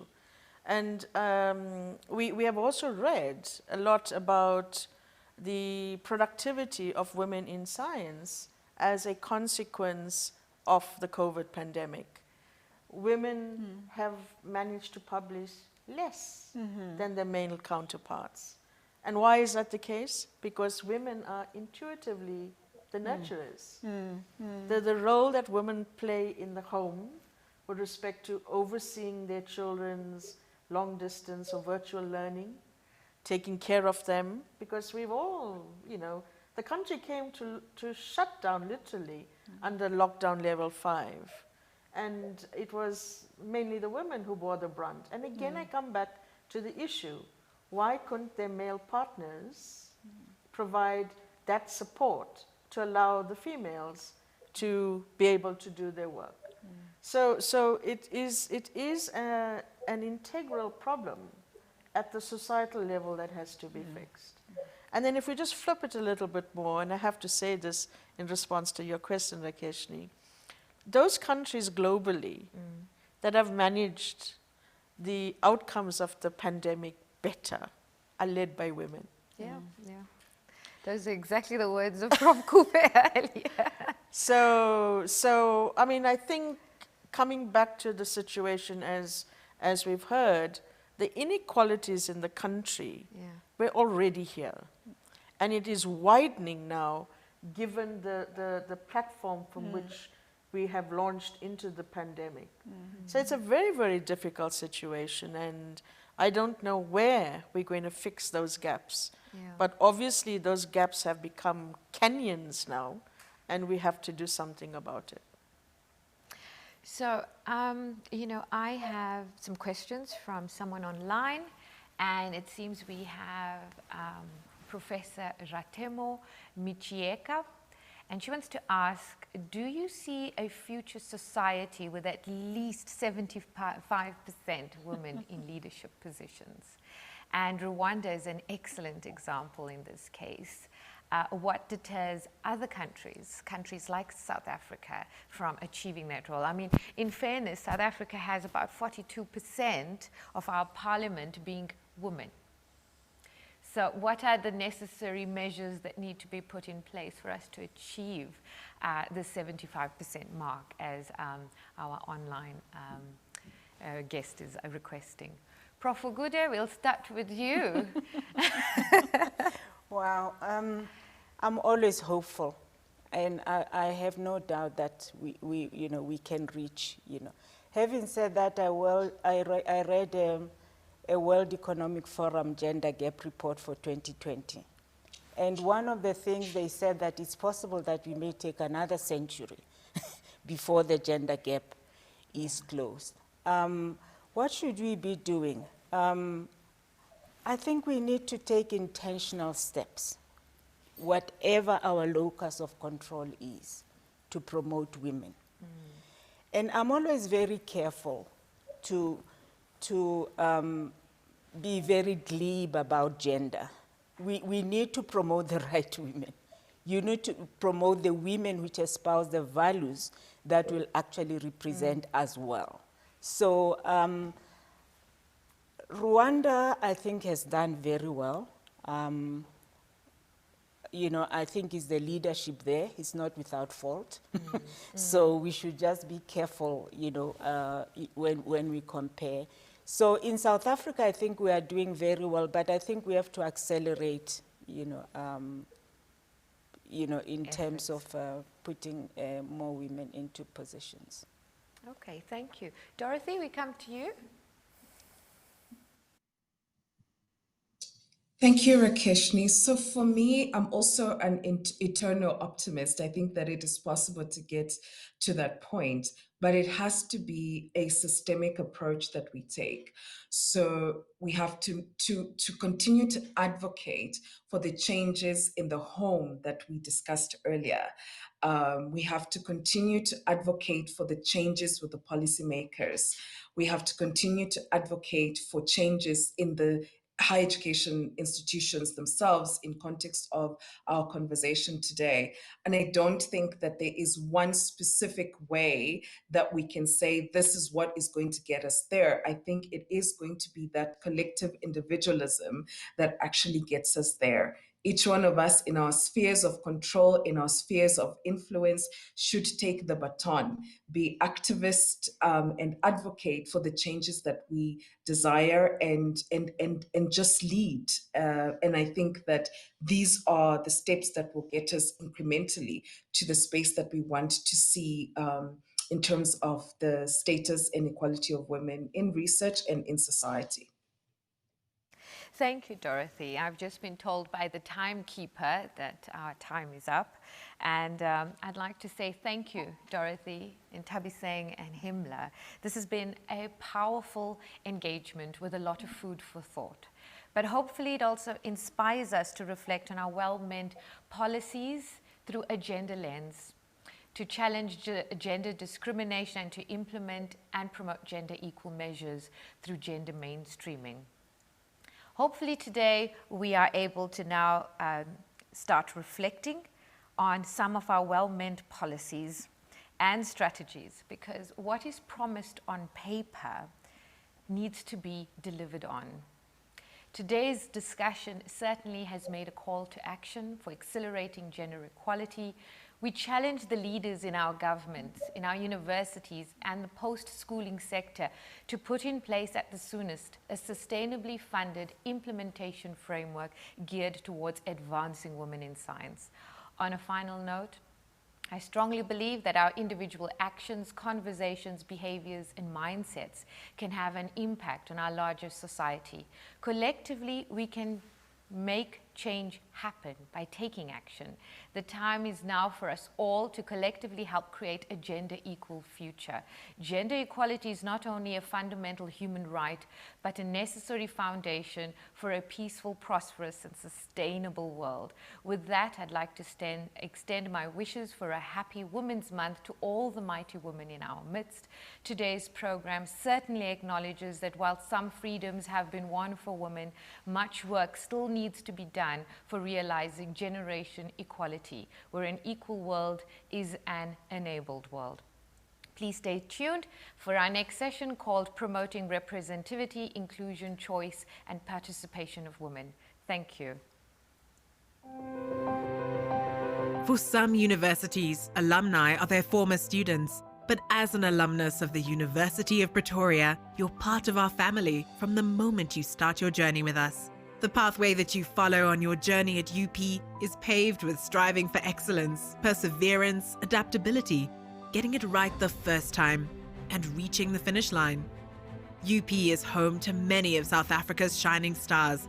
You're part of this family, a family that knows the value of hard work, integrity, passion, creativity, and innovation. You're always able to come back home and reconnect with your family all around the world.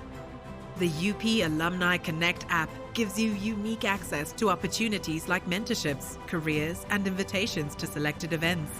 Reconnect with us, keep in touch, be proud of your home and your family, and continue to make a difference.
afternoon and welcome to all our viewers.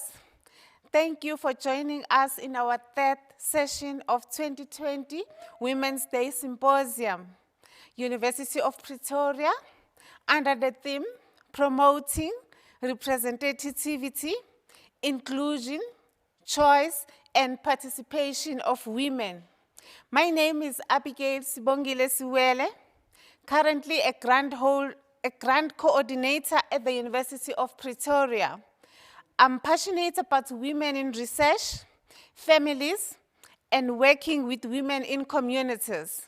The theme for this afternoon is close to my heart because it is about promoting women representativity, inclusion, choice, and participation of women. It speaks to all women in our society, vulnerable women, women affected by gender-based violence, women in universities, women in all religious institutions, churches, temples, mosques, and other places of worship and institutions. Words of appreciation to our first and second session panelists and moderators. We will now move to our third session. Let us welcome Professor Mantai, who is going to give a talk on a narrative of African feminism. Professor Mantai is a professor of physics at the University of Pretoria. She holds a South African Research Chair, SACHI, in clean and green energy. Her research encompasses the physics, materials, science, and engineering of semiconductor devices made from hybrid metal oxides, proteins, and polymers. In her research, Diale has demonstrated successfully that semiconductor properties of metal oxides are capable of improving the ability of light harvesting devices when used together with proteins, mimicking nature as in artificial photosynthesis.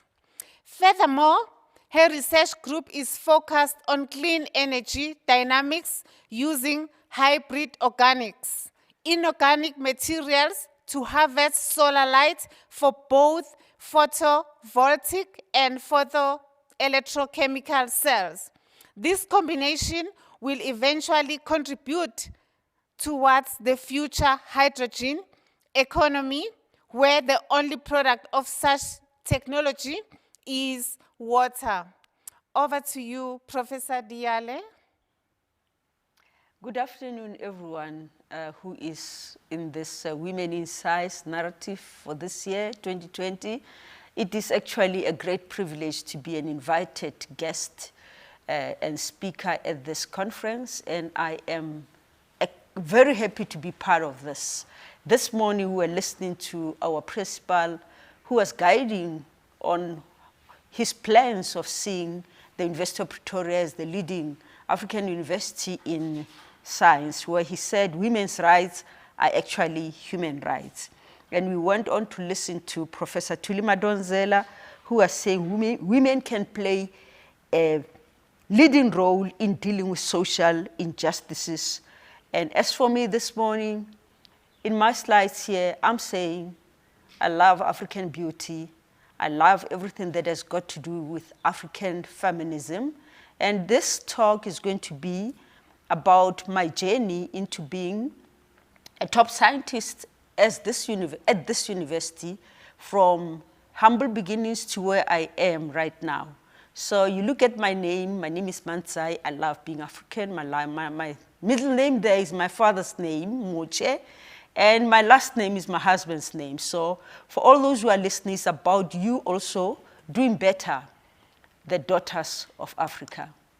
African feminism is a type of feminism innovated by African women that specifically addresses the conditions and needs of continental African women. So the presentation today is about me and helping you, others out there, to become better and achieving even far earlier than me, who has taken so long. So I have looked at the principles of African feminism as I have seen them from the Wikipedia. They speak about womanism, and my women in physics like speaking about womandla. And there is structuralism, which are looking at structures that oppress women. Some women decide to be negotiating, that is, there is no ego feminism or motherism, embracing the mother nature in the way they address issues that has got to do with all those structures and that are making them to be who they are, or femalism, which is a softer tone versus the radical feminism. So as I continue, you are going to see all this being demonstrated in the work that I have done. I come from this village. You can see me there on top of a horse, a donkey cart that was bringing wood home. I come from a home where we work hard. My father was a photographer, working and developing photos at home in Macau. And my mother was a dressmaker, so I used to work very well. And learning from my parents are my role models. My mother is the one whom I call the womandla in my life, who dealt with serious cultural issues, cultural oppressions when my father died. When my father died, the culture expected my mother to stay home for 1 year, but she looked at that and she defied what the culture was saying by choosing to go to work, because her agenda was that she has to raise children even when her husband is not there. And my father was a kind of man who would cook for us, even though he was a businessman, who has never gone out to really work during those times. And my father was well educated for his time. He has passed Form 2 at Kilnerton High School. So it's very many years ago, because he died in 1967. So what I have learned from my parents are the ones that made me who I am today. So I encourage women to identify problems that are related to male dominance, and you address them. Use the platform where you are to make your point. When I was in high school, I was called Thatcher because I really was a no-nonsense woman. And to an extent that people would say, Rakeshni, we heard from Professor Gude, that you'll not get married with that behavior. Well, I got married, and I think the man who married me knew exactly what he was doing and why he was going through with me and make sure that he marries me. And I want to say to all of you that actually me and my husband helped each other to go further with school, and I'm still a diplomat even today. Some people think that doing politics in South Africa is to be out there making noise in the streets.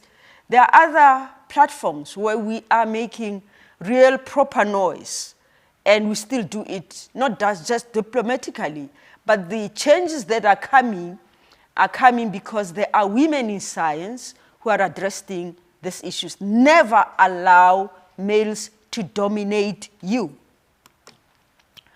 I did my postgraduate degree at Medunsa, the MSc, and the kind of MSc that I did under the supervision of Edmund Zingu and Craig Comrie and J.W. Meyer was a sandwich degree, registered at Medunsa, research done at the National Accelerator Center, the UCT, ASU, Arizona State University, and then I came to University of Pretoria to do a PhD under Daniel Red, the professor of material science. Let me tell you a little nice story that what happened one day at the National Accelerator Center, because physics is a man's world. I was the only woman, and you know what? Even toilets, people forget that there should be female toilets. So they would always think about you as a a lady who will maybe take notes during meetings. No, not me. I don't do that. I'm not a secretary. I'm not trained to be a secretary, so I don't take notes. And I don't give anybody tea during any time, because our men are used to being given tea. So one day I was doing RBS, Rutherford backscattering spectroscopy measurements, and then by mistake I allowed air into the vacuum system. And when air goes in there, the alarms goes, they wail all over the buildings. So I found people just coming running, and I didn't know what I have done. They came to accuse me, and I remained still and look at them and say, yo, you allowed air in there. I said, oh, I'm not aware. And they stopped the air, but they wanted to accuse me, but I made them to stand still and talk to me like a colleague, not a subordinate. So that's how I specialized in this material science, in electron beam deposition, doing XRD, the X-ray,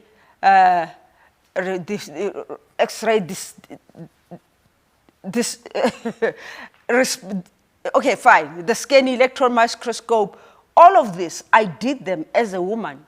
And when I came to the University of Pretoria, I was a little scared to come here in a place where I can't speak Afrikaans and everybody speaks Afrikaans. But let me tell you, I'm born and bred in Pretoria. So my choice of not speaking Afrikaans was from the past. But I found, again, women and men who were doing nothing else but doing the things that they want to do and forgetting that there's a woman around them. So I had to deal with male-dominated environment where if you cannot use an instrument, instead of people showing you how to use the instrument, they give you a manual and say, read the manual. It will help you.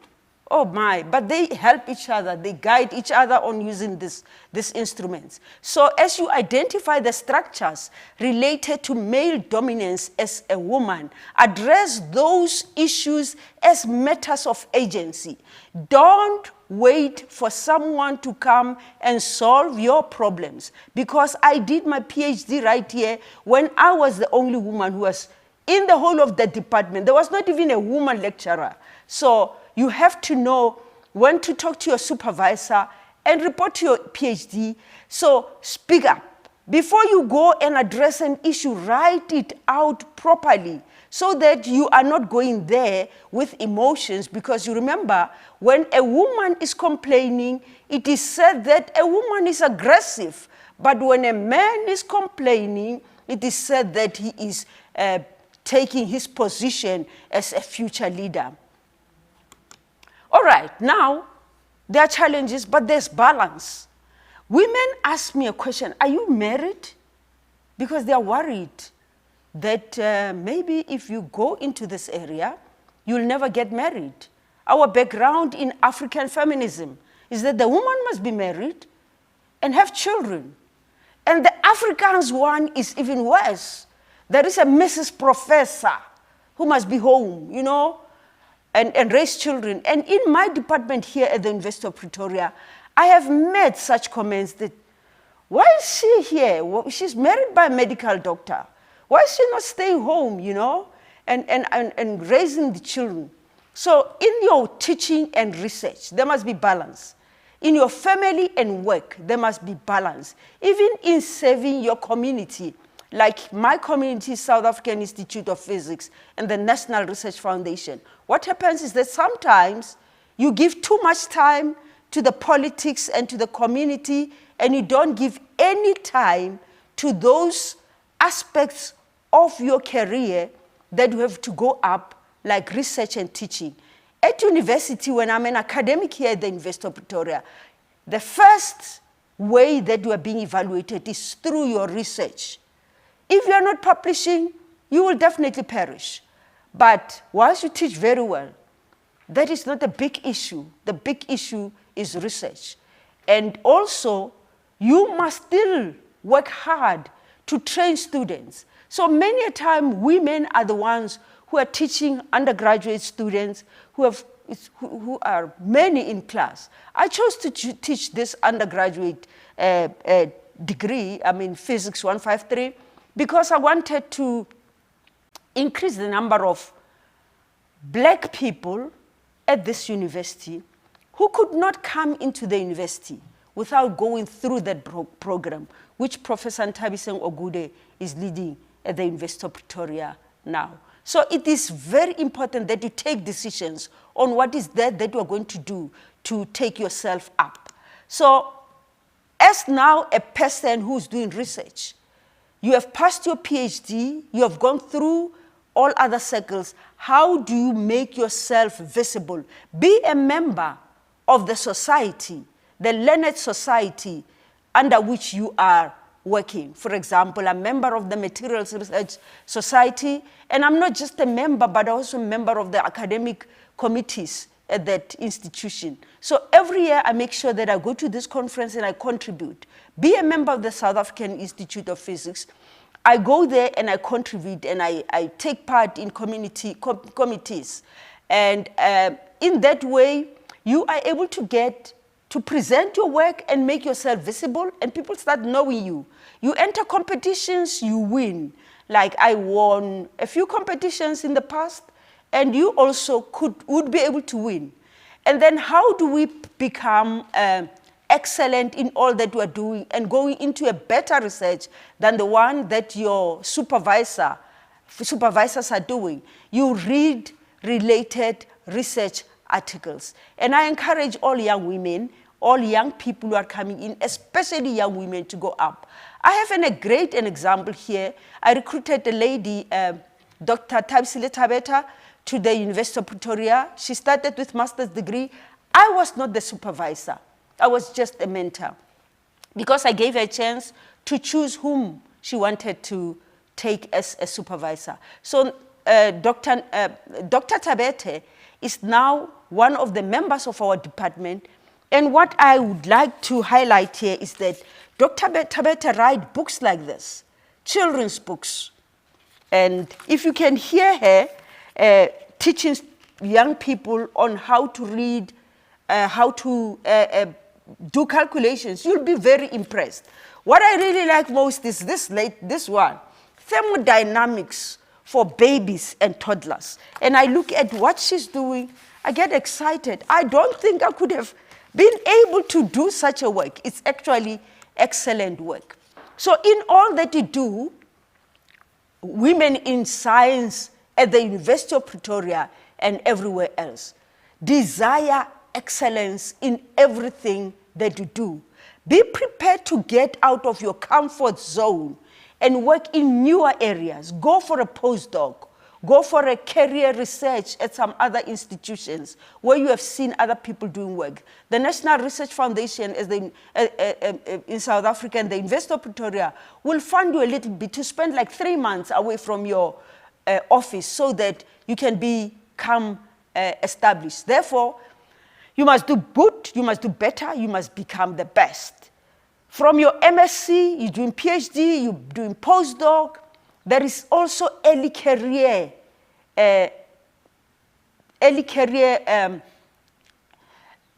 ways of making you become better until you become an established researcher. I look at myself and I laugh. I say, wow, today I'm an established researcher. I never thought it was going to be that quick. And you ask me, what is that I have used? I have used role models. Marie Curie has always been my role model. Work hard so that even under extreme circumstances, you are able to win. If you look at the history of Marie Curie, every time people were looking at her husband as if she did not exist in the lab like others. Her husband died earlier, and in one movie, they're accusing her of her relationship with some people who were there with her in the lab.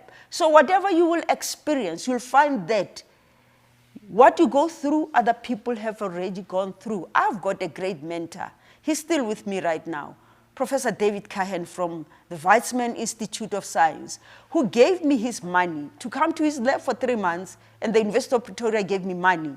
for 3 months. So I stayed there for 6 months, and I excelled since I started working with Professor Kahen. From 2012 to today, you can look at it, it's about 8 years. In this 8 years, I have done extremely well, and I'm very happy. Today, right now, as I'm talking to you, we have got 1 paper being accepted, and that's the beauty of being in these research fields. I collaborate, learn to collaborate. I collaborate with the Department of Chemistry here. You can see the former head of chemistry, there, Professor Rover, and his partner in Switzerland, Professor Emil Roduna. We have done extremely very well together. That's where I learned about the future hydrogen economy. Let me tell you, do not worry about the oil prices that have gone down. Hydrogen is here to stay because we are trying to clean the environment. And when you are trying to clean the environment, the only product of the combustion of hydrogen is water vapor, whilst the combustion of oil-based fuels is water vapor and carbon dioxide. And you know carbon dioxide is the one that is making the climate change to be this kind of bad. So learn to collaborate with other people. Some of the ways that I have used to grow in research is doing community service. Community service does not mean to me to go and get food parcels to people out there. Community service means to me that National Research Foundation has what we call panels, and they invite you to come and do presentations to read what people have submitted at the panels, and you go there well prepared. Don't go if you have not read. Go there when you are well prepared to the panels at the National Research Foundation. Do your community service here at the University of Pretoria. If the university is saying to you, we have open day, we need volunteers, volunteer. And you will see that in that giving of your time, you will be able to get something back to yourself. In conclusion, I would like to say you need to focus. You need to focus. Focus, focus, focus. Don't be thrown all around by everything that other people are doing. When I was doing this focus thing, people were saying to me, come, we're making metal semiconductor contacts. And I was saying, no, I don't want to work with those things. They said, come on, come and see what you're doing. And I went to see what these people were doing. I thought they were taking me out of the photovoltaics that I'm doing with these solar cells. I found that actually it's an extension of solar cells. So as you read, as you do part of your work, as you invest in what you're doing, listening to others, I'm telling you, you're going to be able to win. The next point after focus is that please learn to say no. Do not do everything.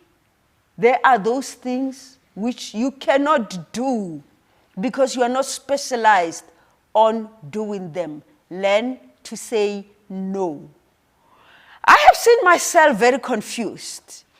I'm called here, I run, I go. I'm called there, I run, I go. At the end, I found that I review and I realized, but you know what? I have wasted time. I couldn't have gone to those areas. Listen to others as they are trying to give you guidance. Do not be the smartest person in the room. Allow others to lead you. Sometimes what people are really saying, you don't agree with them, but just listen to them. You'll be able to pick up a little bit of something. What made me to be where I am is that I love reading. When I was growing at home, I found a book called Not Yet Uhuru. I was reading African writers series, Ngugi wa Thiong'o,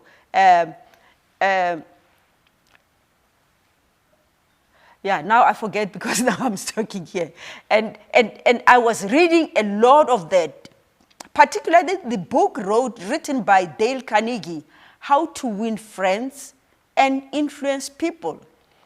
That book gave me a kind of like marketing strategy, but I did not know that is actually what is called marketing strategy. Physics, we don't do that.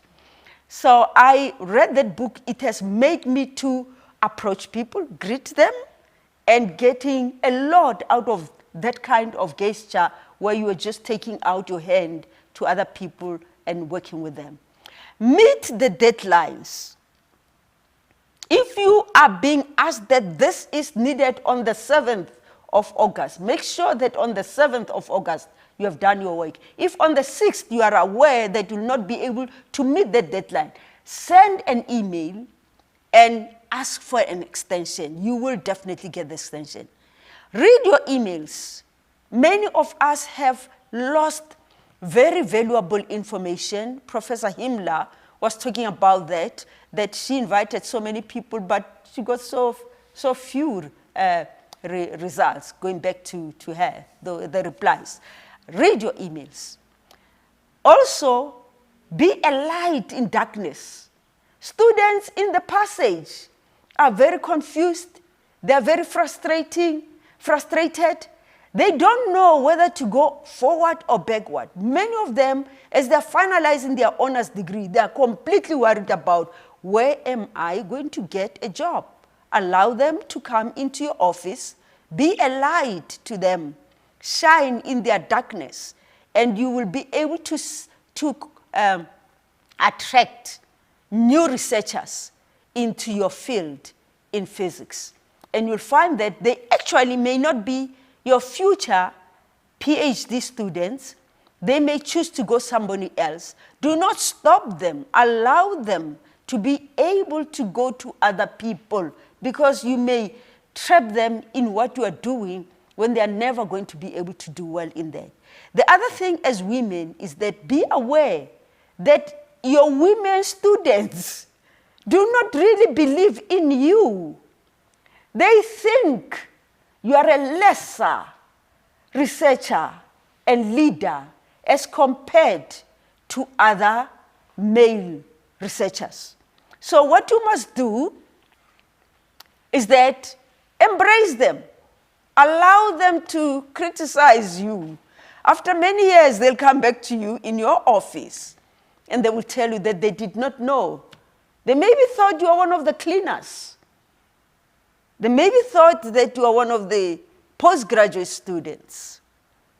But allow them to be free, because most of your critics will come from that group. But after many years, they'll become your collaborators in the department and elsewhere. I think I have finished. Thank you very much.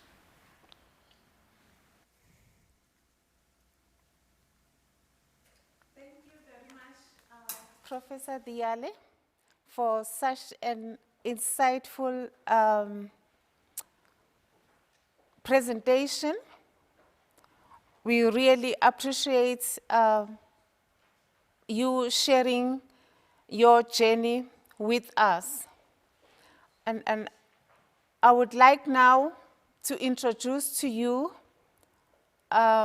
Sophia as one of our students who is going to give us a presentation. Sophia Essoff is currently doing her BA Honors degree in International Relations at the University of Pretoria. She is also a teaching assistant in the Political Science Department at UP, as well as a member of the Golden Key International Academic Honors Society. Given her passion for diplomacy, Sophia spearheaded the annual National Model United Nations in 2019 as a member of the Executive Committee at the United Nations Association of South Africa, that was UP chapter, Additionally, she has also started a high school model UN initiative that aims to bring together high schools of all financial and social backgrounds in order to facilitate much needed cultural integration in the major cities of South Africa and teach students skills of negotiation, cooperation, and diplomacy. It's over to you, Sophia. The stage is yours. Thank you. Thank you. On the shoulders of giants, we stand tall. It was only 64 years ago that 20,000 brave and soulful women marched to the union buildings to stand up for women's rights to freely move. And in just 2 generations, women have reached immeasurable heights in the path to achieving a truly equal and equitable society. It is in this light that I stand before you here today, truly humbled in the reality that I am a product of this incredible movement. I'm lucky enough to have grown up in a biracial, multicultural, matriarchal household where a degree at a good university was not only encouraged, but expected. I'm able to explore new fields at the University of Pretoria by working as an assistant lecturer under an incredible female head of department in the Department of Political Sciences. And I'm also part of an honors class that has more female students than male.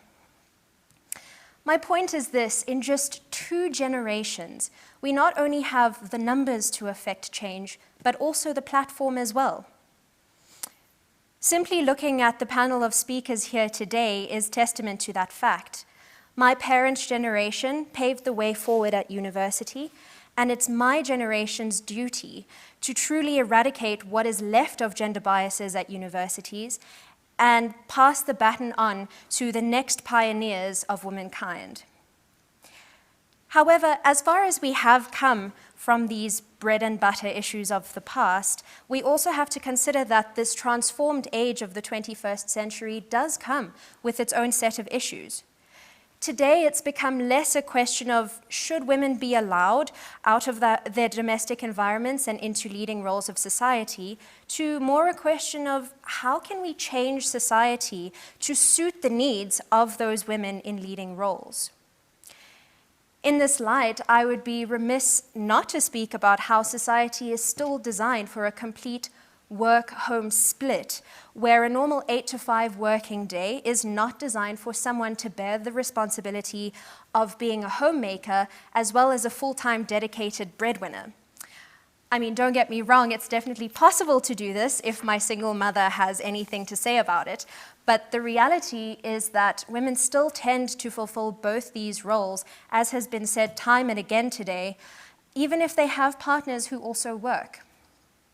This applies to university students as well. It's not just women in the working space, specifically within the context of the coronavirus lockdown, as now women are homebound and have to take up the mantle of being both a full-time academic as well as fulfilling a kind of maternal homemaker role. And perhaps it's the current trend of baking bread that's perpetuated this kind of old-timey tendency. But generally, the role has fallen to women by several accounts of my colleagues' experiences. Ultimately, the home should be a place of refuge and not an apparatus holding up the glass ceilings of the professional environment.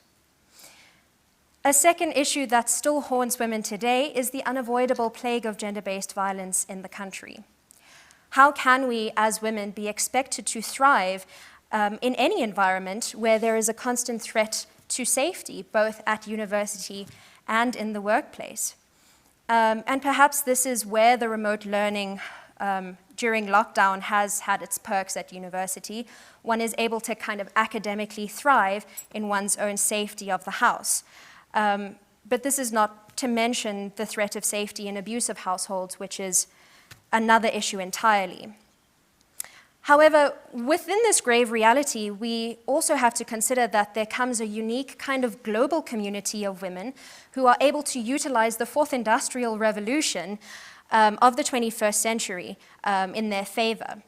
Social media is increasingly used to bring light to these issues and provide the social call to action in order to truly affect change. This is evident, as Prof. Madonsela discussed, in the he for she movements as well as the Me Too movements.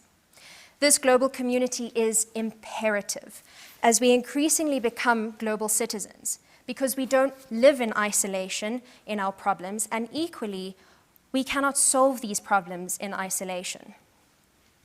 However, my point here today is not to complain about being a victim of gender, but rather I'd like to speak about something infinitely more positive, the future.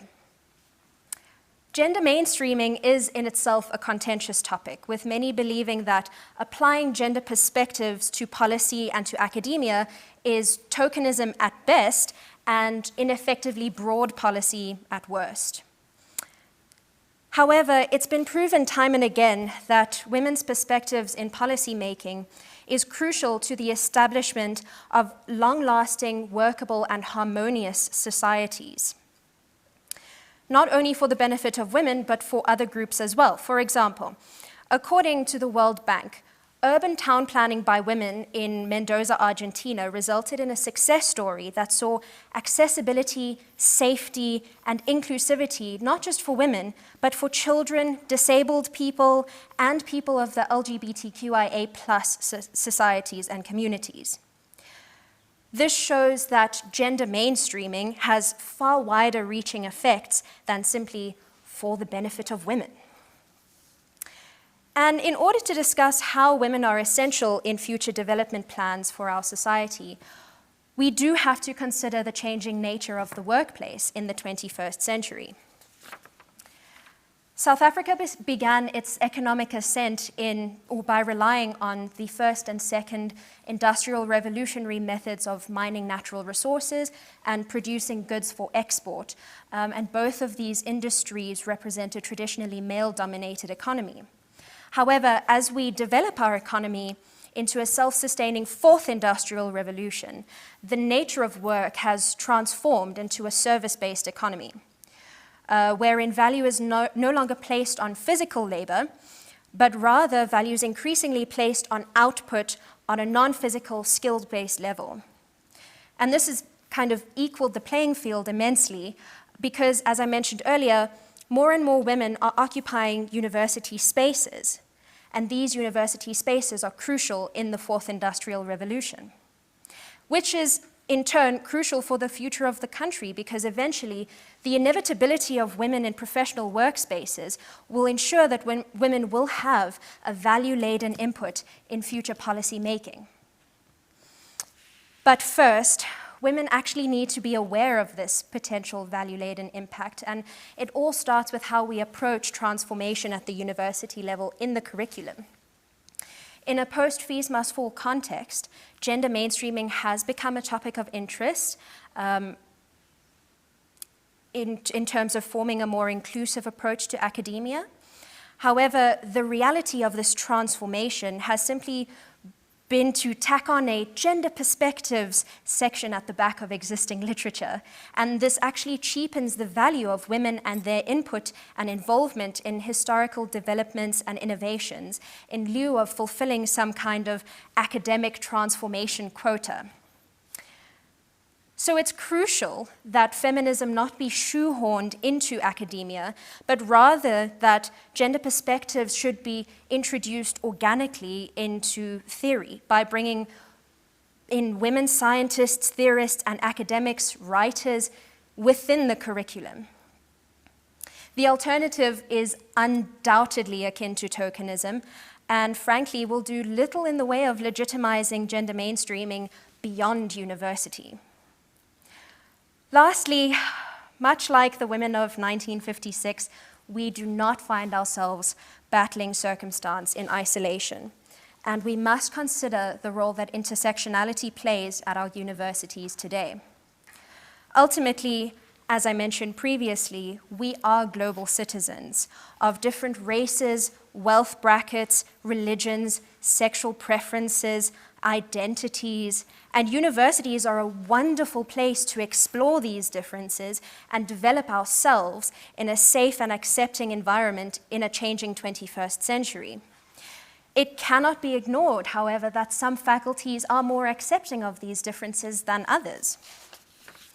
And it may be worthwhile for us to begin having a conversation around how to increase interdisciplinary studies at universities and increase interdisciplinary interactions to allow more of a blending of these differences in culture at universities. And having said all of this, there is one thing left to say on the student's perspective. A luta continua, a vittoria è certa. My apologies for that pronunciation. But the struggle continues and victory is certain. Simply because things are looking up for women does not mean that the fight for equality is over.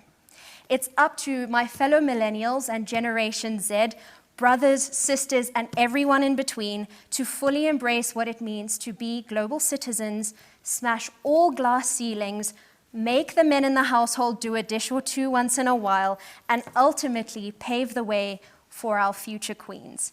It's not an inevitability unless we make it so. Thank you. Thank you, Ms. Isop, for sharing your student perspective on gender mainstreaming.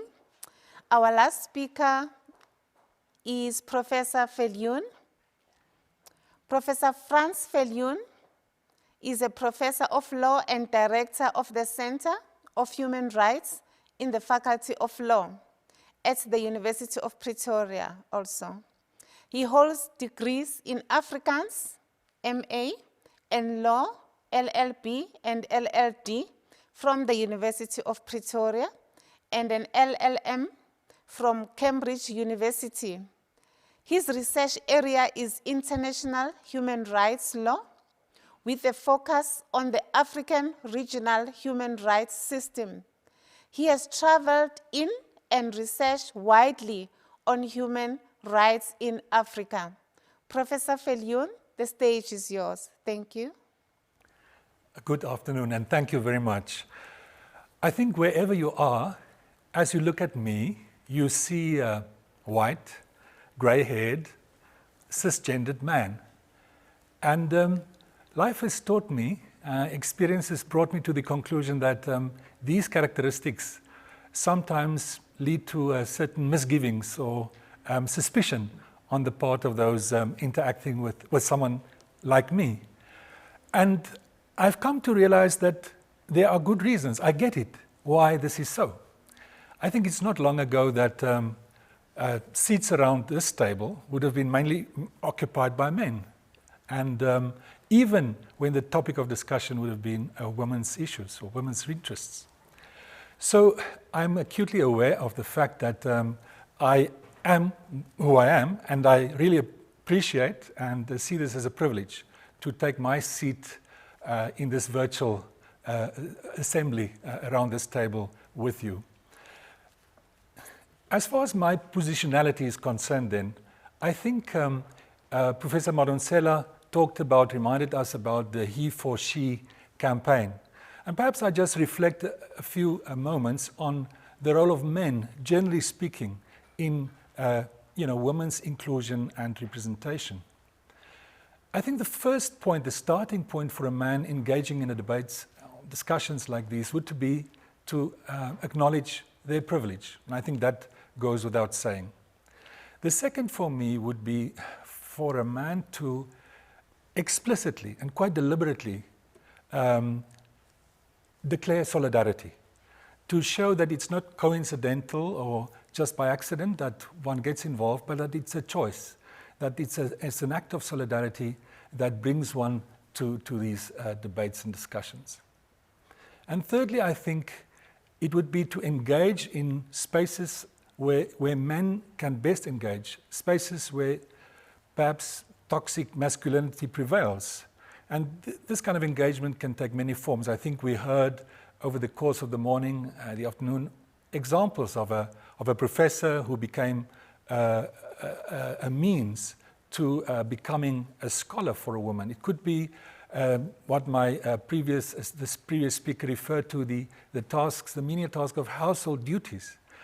I'm reminded here of Nadine Gordimer's essential gesture. We should as men look for that essential gesture that can, wherever we are, in whichever context we find ourselves, contribute in small and medium and bigger ways to the inclusion and representation of women in the context in which we find ourselves. So when I'm not here around this virtual table, I am at the Center for Human Rights in the Faculty of Law at the University of Pretoria. And preparing and thinking about our topic today also made me look at the faculty. Fortunately, we as a faculty now have, for the first time in a long, illustrious history, a woman as dean of that faculty. But at the Center for Human Rights, in more than 30 years, we've had 3 directors, and they have all been men, I have to concede. I can also, though, say that in the last 2 years, we've appointed the first female assistant director to the center, and hopefully we'll certainly build on that. So we find the same discrepancy we find often, that many of our managerial positions are held by women, but when we look at the higher echelons, so I think moments like these are also moments of introspection and self-reflection. At the center, we are really a bit of a hybrid because we present human rights programs academically.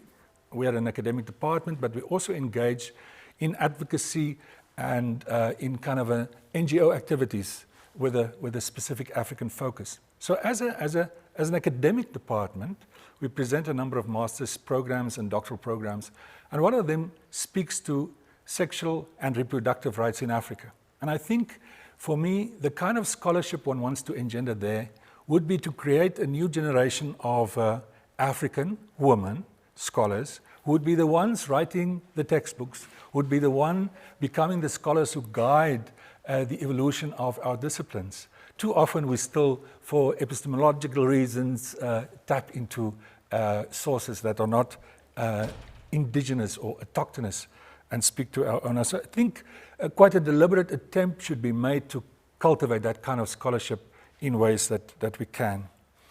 But as a center, being an NGO, we engage in what could generally be termed looking at the rights of those groups or individuals who are most likely to be marginalized and be rendered vulnerable in our societies: persons with disabilities, sexual gender minorities, children, women. And the issue that we try to explore, that the previous speakers also mentioned, is intersectionality, so that one does not miss the point. Why, for example, black lesbian women, particularly in rural areas, are at such risk in our society. It's only through the multi and intersectionality lens that one really becomes fully alert to that reality. In this context, we have a women's rights unit at the center that looks at advocacy and capacity building together with research. And the idea there is, at the national level, to engage in issues like gender-based violence. And I think, just like all of us, we hope to see the Gender-Based Violence Council become a veritable command council at this time and in the aftermath of COVID-19, so that resources are devoted, so that there's muscle to this effort that is fledgling, but certainly very, very important in our society. At a regional level, we engage with the African Union human rights system. There is, within the African Union, the primary human rights treaty is the African Charter, and in 2003, a protocol, in addition to that, was adopted dealing with the rights of women in Africa, and that's called, after its birth, the Maputo Protocol. What we do is to assist states and civil society in its primary obligation, that of states under this Maputo Protocol, and that is that states have to report. So for us, in this context, it's about the laws that need to be made products that lead to accountability. Laws as means to accountability, because otherwise we know in the field of women's rights, representation, and so on, we have a plethora of laws, but it's about how do we unleash the actual potential of those laws. So in this particular instance, we as a center try to combine research with advocacy through capacity building to work with, for example, here state officials to ensure that they live up to their obligations under these treaties. But in the broader context now of science, women in science, I think my contribution, in addition to the wonderful contributions of others, is to just focus on women's embeddedness in society and looking at the political leadership within which their role as academics exist. I think political leadership, political empowerment is a necessary but certainly not a sufficient condition for the kinds of representation and inclusion we would all like to see. So I think in this post-COVID context, the challenge would be increasingly to see the laws being made real in the lives of women, leading to the consequences that we desire.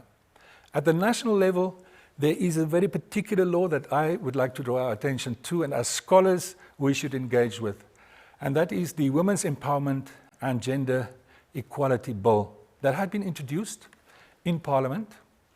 It provoked certainly quite heated debate. The bill essentially wants to ensure that all designated public and private bodies would have a plan to realize a 50% representation of women and ensure meaningful decision-making in these institutions.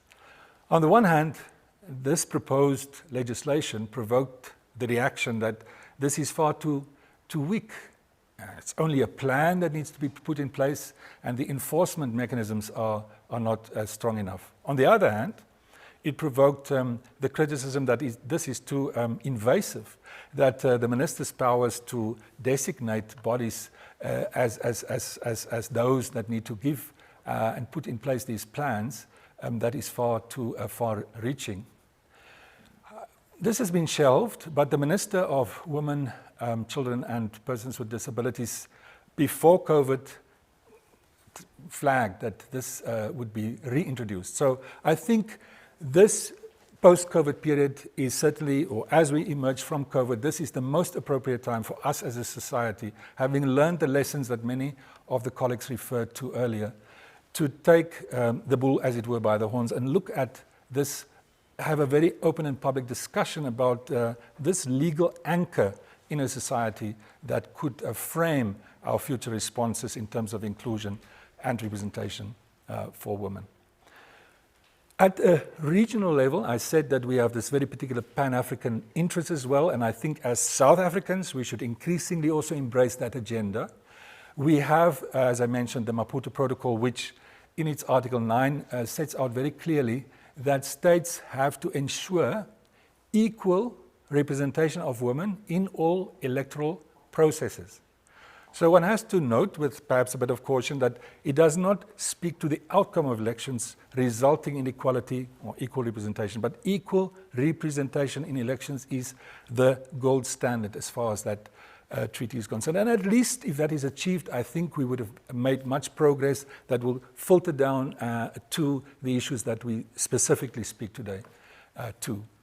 So in Africa, as many other speakers referred to, we actually have countries surpassing that expectation by the Human Rights Treaty here in this respect. If we look at the Inter-Parliamentary Union as data of the top 20 countries in the world in terms of representation at the parliamentary level, the first house, 6 countries are from Africa, almost a third.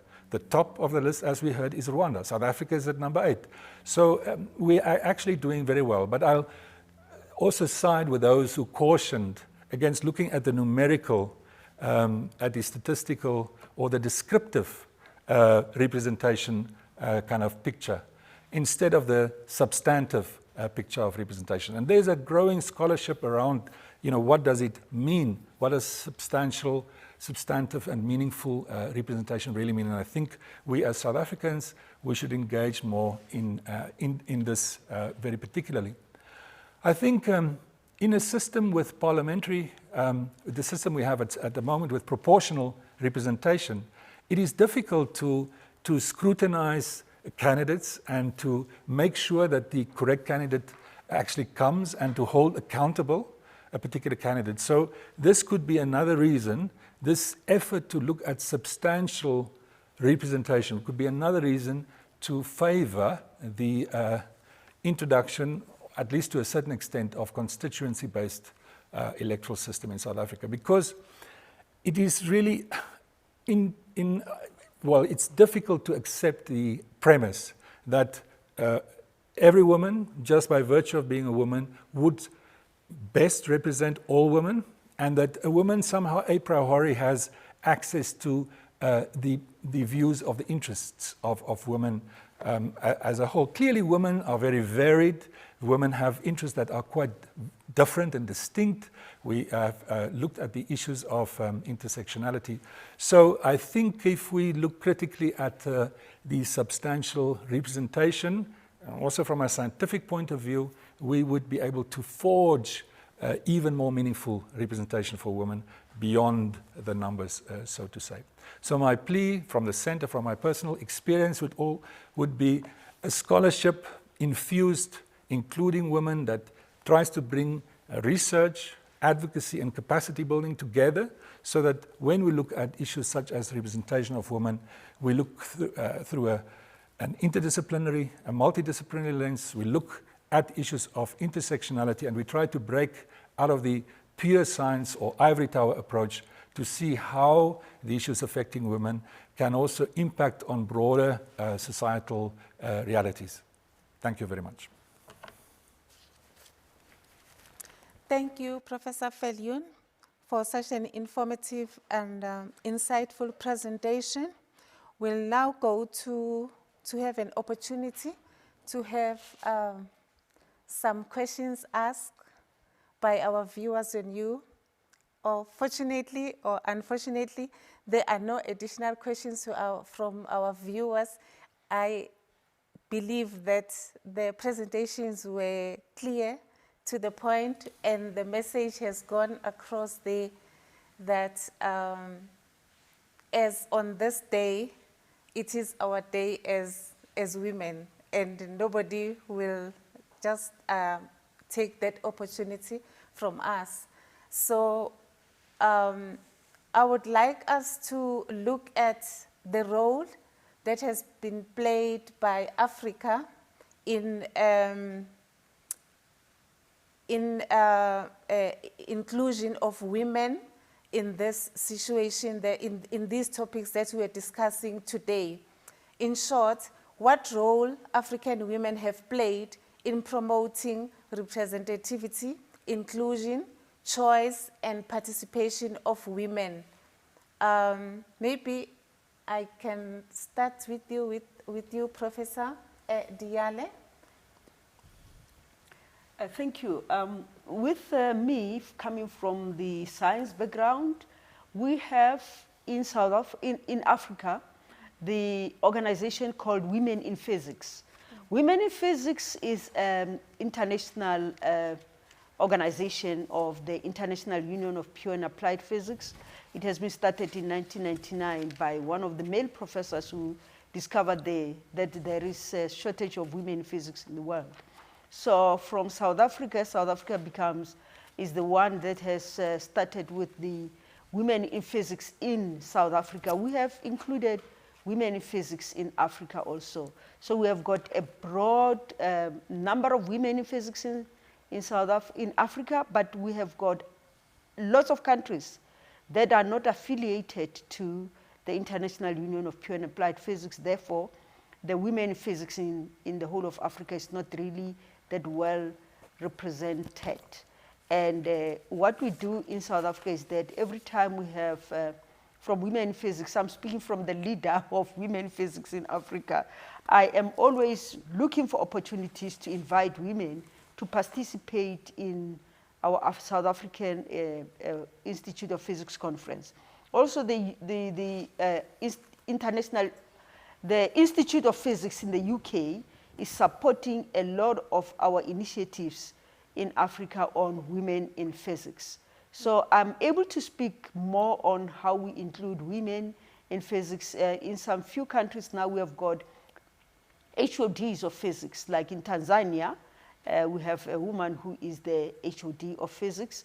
And we have got in Nigeria, the University of Nigeria in Nsukka, we have got Professor Francis Okeke, who is a leading astronomer in that institution and head of department of physics in that place. So we have done a little bit. I must say, for us in physics, it's very, very small.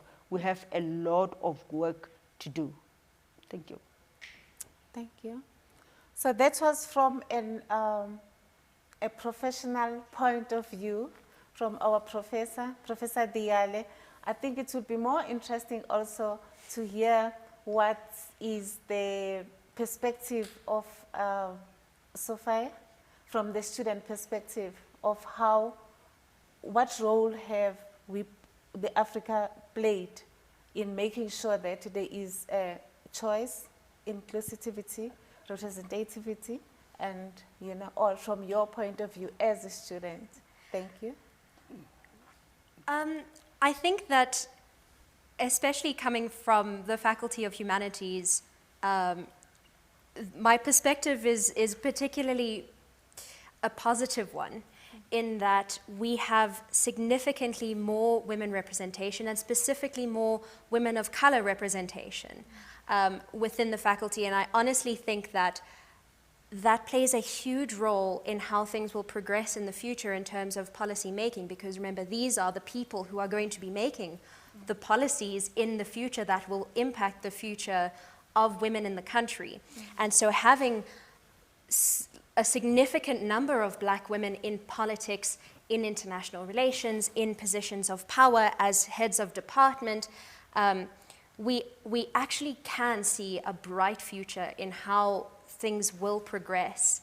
And I think that that's incredible. We need to acknowledge these things. We need to acknowledge our progress as university students in that there is this kind of representation and the probability that it will lead to bigger inclusion, and also in future the inclusion of underprivileged people of color, people who have not been able to kind of historically even pass matric to get into university. I think that the benefit of the future of allowing more women in these decision maker roles will lead to a positive future in that regard. Wow, thank you. Professor Fedion, would you like to take it on? I suppose coming from the issue that I raised about political leadership, I think the context within the African Union is also important. There is, people refer to the millennium, the SDGs, but there's also Agenda 2063, which is our own African framework, as it were, and that certainly underscores the importance of women's inclusion and representation. I think it is Aspiration 6, if people would like to look at that. If we look at the institutions of the African Union, I think we at least see that there's a change. We've seen the first chairperson of the African Union Commission, our own Minister Nkosazana Zuma, as a woman after many, many years, after 1963. We've seen in bodies like the African Commission on Human and People's Rights, that has been dominated by women in the last few years. Our own advocate Pansy Tlakula, for example, was the chairperson. And there's been a tradition of chairpersons of important institutions within the African Union. But when we look at the state level, we know that in the whole history of Africa, I think it is true to say that there were only 4 presidents, heads of states ever, who were women. And there's one president at least, so, and that's in Ethiopia. We had Joyce Banda in Malawi. We had Johnson Sirleaf, obviously, in Liberia. And we had the Mauritian president. But that really is, I think, perhaps the framing of it. So I would just say that, we would still want to see scholarship evolve around these and advocacy and attempts, because our representation of women, even in higher education, is also linked to the broader politics in the country. I don't have the statistics, but I would be interested in knowing how many vice-chancellors of universities in Africa. I've engaged with a few, and they were all men.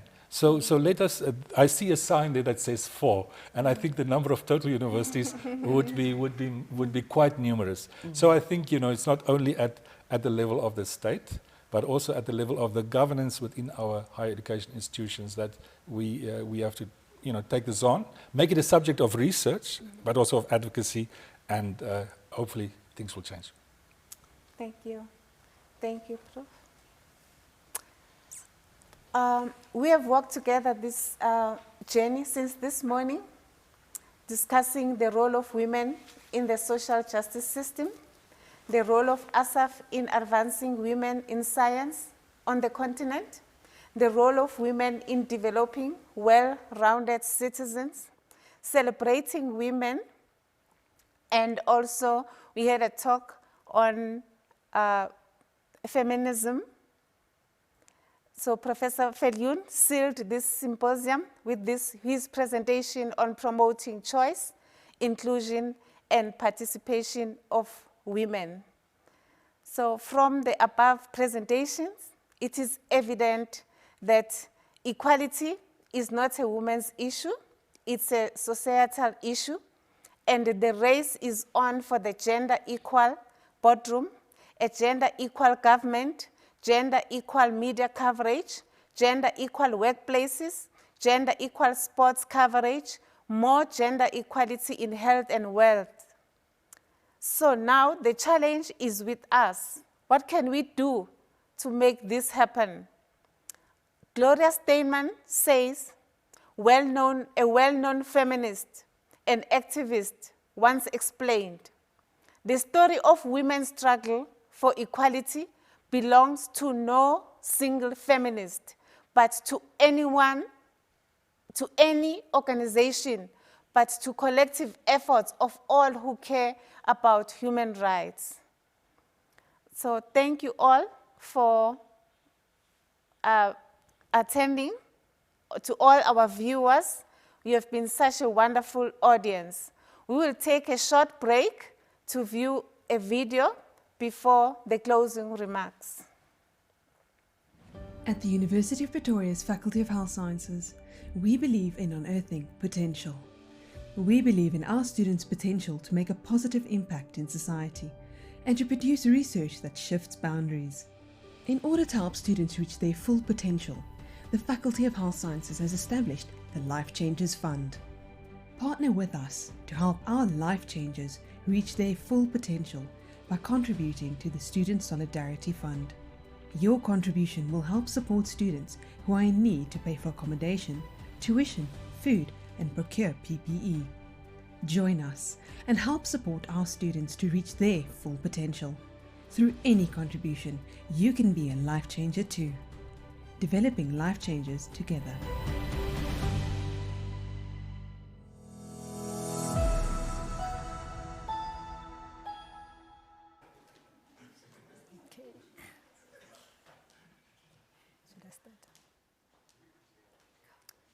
Good afternoon. My name is Ntabisen Daule, the Director at the Department of Research and Innovation, a proud host for this very important event. Thank you very much to everyone who joined and participated in this UP Women in Science Symposium, which is one of the most important events in the calendar of the University of Pretoria. The focus of this year's symposium was grounded on the following. First, the theme for International Women's Day 2020, which is #EachForEqual. An equal world is an enabled world. Of course, it doesn't end on Women's Day, but the campaign runs all year round. Second, the focus was also grounded on the theme for Women's Day in South Africa, which is Generation Equality, Realizing Women's Rights for an Equal Future. The theme then provides a unified direction and guide to galvanize continuous collective action, activity reinforced and amplified all year. Third, August, as the Women's Month, provides an opportunity to pay tribute to the generations of women whose struggles laid the foundations for the progress made in empowering women and contributing towards gender equality to date. With that, then, I would like to pass my vote of thanks to our formidable speakers who really did justice to the theme that we put in place, for their deep insights around a gender equality world. I would like to thank Professor Tawana Kupe, our Vice-Chancellor, Professor Thuli Madonsela, our keynote speaker, Ms. Dorothy Ngila from the National Research Foundation, Professor Himbla Sudial from the Academy of Science of South Africa. And we are also very proud that we had a lot of UP staff members who were able to join us. Professor Ntabiseng Ogude from the Mamelodi campus, Professor Franz Filion, and Professor Manzai Diale. We also had among us a student who really did justice to providing a student perspective from all that we're discussing, Ms. Safaya Isop. I would also like to thank the facilitators for keeping us engaged throughout the session. Professor Vasu Reddy, well done. Dr. Rakeshni Ramta Prishal, and Ms. Sibongile Siweli. Sincere thanks also go to colleagues from other departments, Ms. Mpomotwa from Javed Arts Center, Ms. Tlale from the Department of Institutional Advancement, Rikas, Lynette, Neo, and I would also like to thank very much our host today, the Future Africa team. A sincere word of gratitude also goes to the Louis Klute production for this enabling environment and professionalism in streaming this event. Last but not least, to the team behind the scenes, which ensured that the symposium sees the light of day despite the many challenges brought about the pandemic. And this is the DRI team led by Dr. Rakeshni Ramta Prishal, joined by Ms. Tili Hlongwan, Mrs. Abigail Siweli, and Ngutugasi Chabalala. Thank you very much, colleagues. You did a brilliant job. In closing, I would like to echo the words that a gender-equal world requires collective action and shared responsibility. Let us therefore continue to make a difference in our various spheres of influence. And in the words of Professor Madonsela this morning, defining social justice, let us embrace the humanity of every human being. I thank you. I would now like to call upon Professor Tawana Kupe to give his final remarks. Professor Kupe. Thank you, Dr. Ntabiseng Taole. You are our Director for Research and Innovation. So all of these efforts would have been led by your department and your staff, including Dr. Rakeshni Ramta Prishal. And I'd like, of course, as we end this very beautiful session, I think this was better than I expected. To thank, of course, our keynote speaker, Professor Thuli Madonsela, and our moderator, Professor Vasu Reddy. All of our speakers and all of our facilitators were superb. The technology actually worked. So one of the things I want to say as part of my final remarks is that we have demonstrated something today, that we can run all of these academic activities where we reflect, introspect, and plot a future using some of these new technologies. That is very much what the University of Pretoria is about. So going into the future, even if next year we can have an in-person Women in Science as our third version of this conference, we can infuse an online element for those who are not able to come. Our keynote speaker, Professor Thuli Madonsela, delivered her speech from her house in Stellenbosch. So next year we can have people physically in as well as people from all over the world, wherever we want, participating in this conference. Second, I think we all heard from all of the women who spoke, organized this, that women are as able as men, that women's rights are human rights. That, unlike our struggle for liberation, which was encapsulated in Mandela's book, Long Walk to Freedom, the walk to gender equality must not be long. It must be short. There is no reasons why it should be longer. Patriarchy must fall, sexism must fall, discrimination must fall, and a gender equal world is of benefit to everybody. We at the University of Pretoria will be part of the activists on this shortened journey to gender equality. I thank everyone.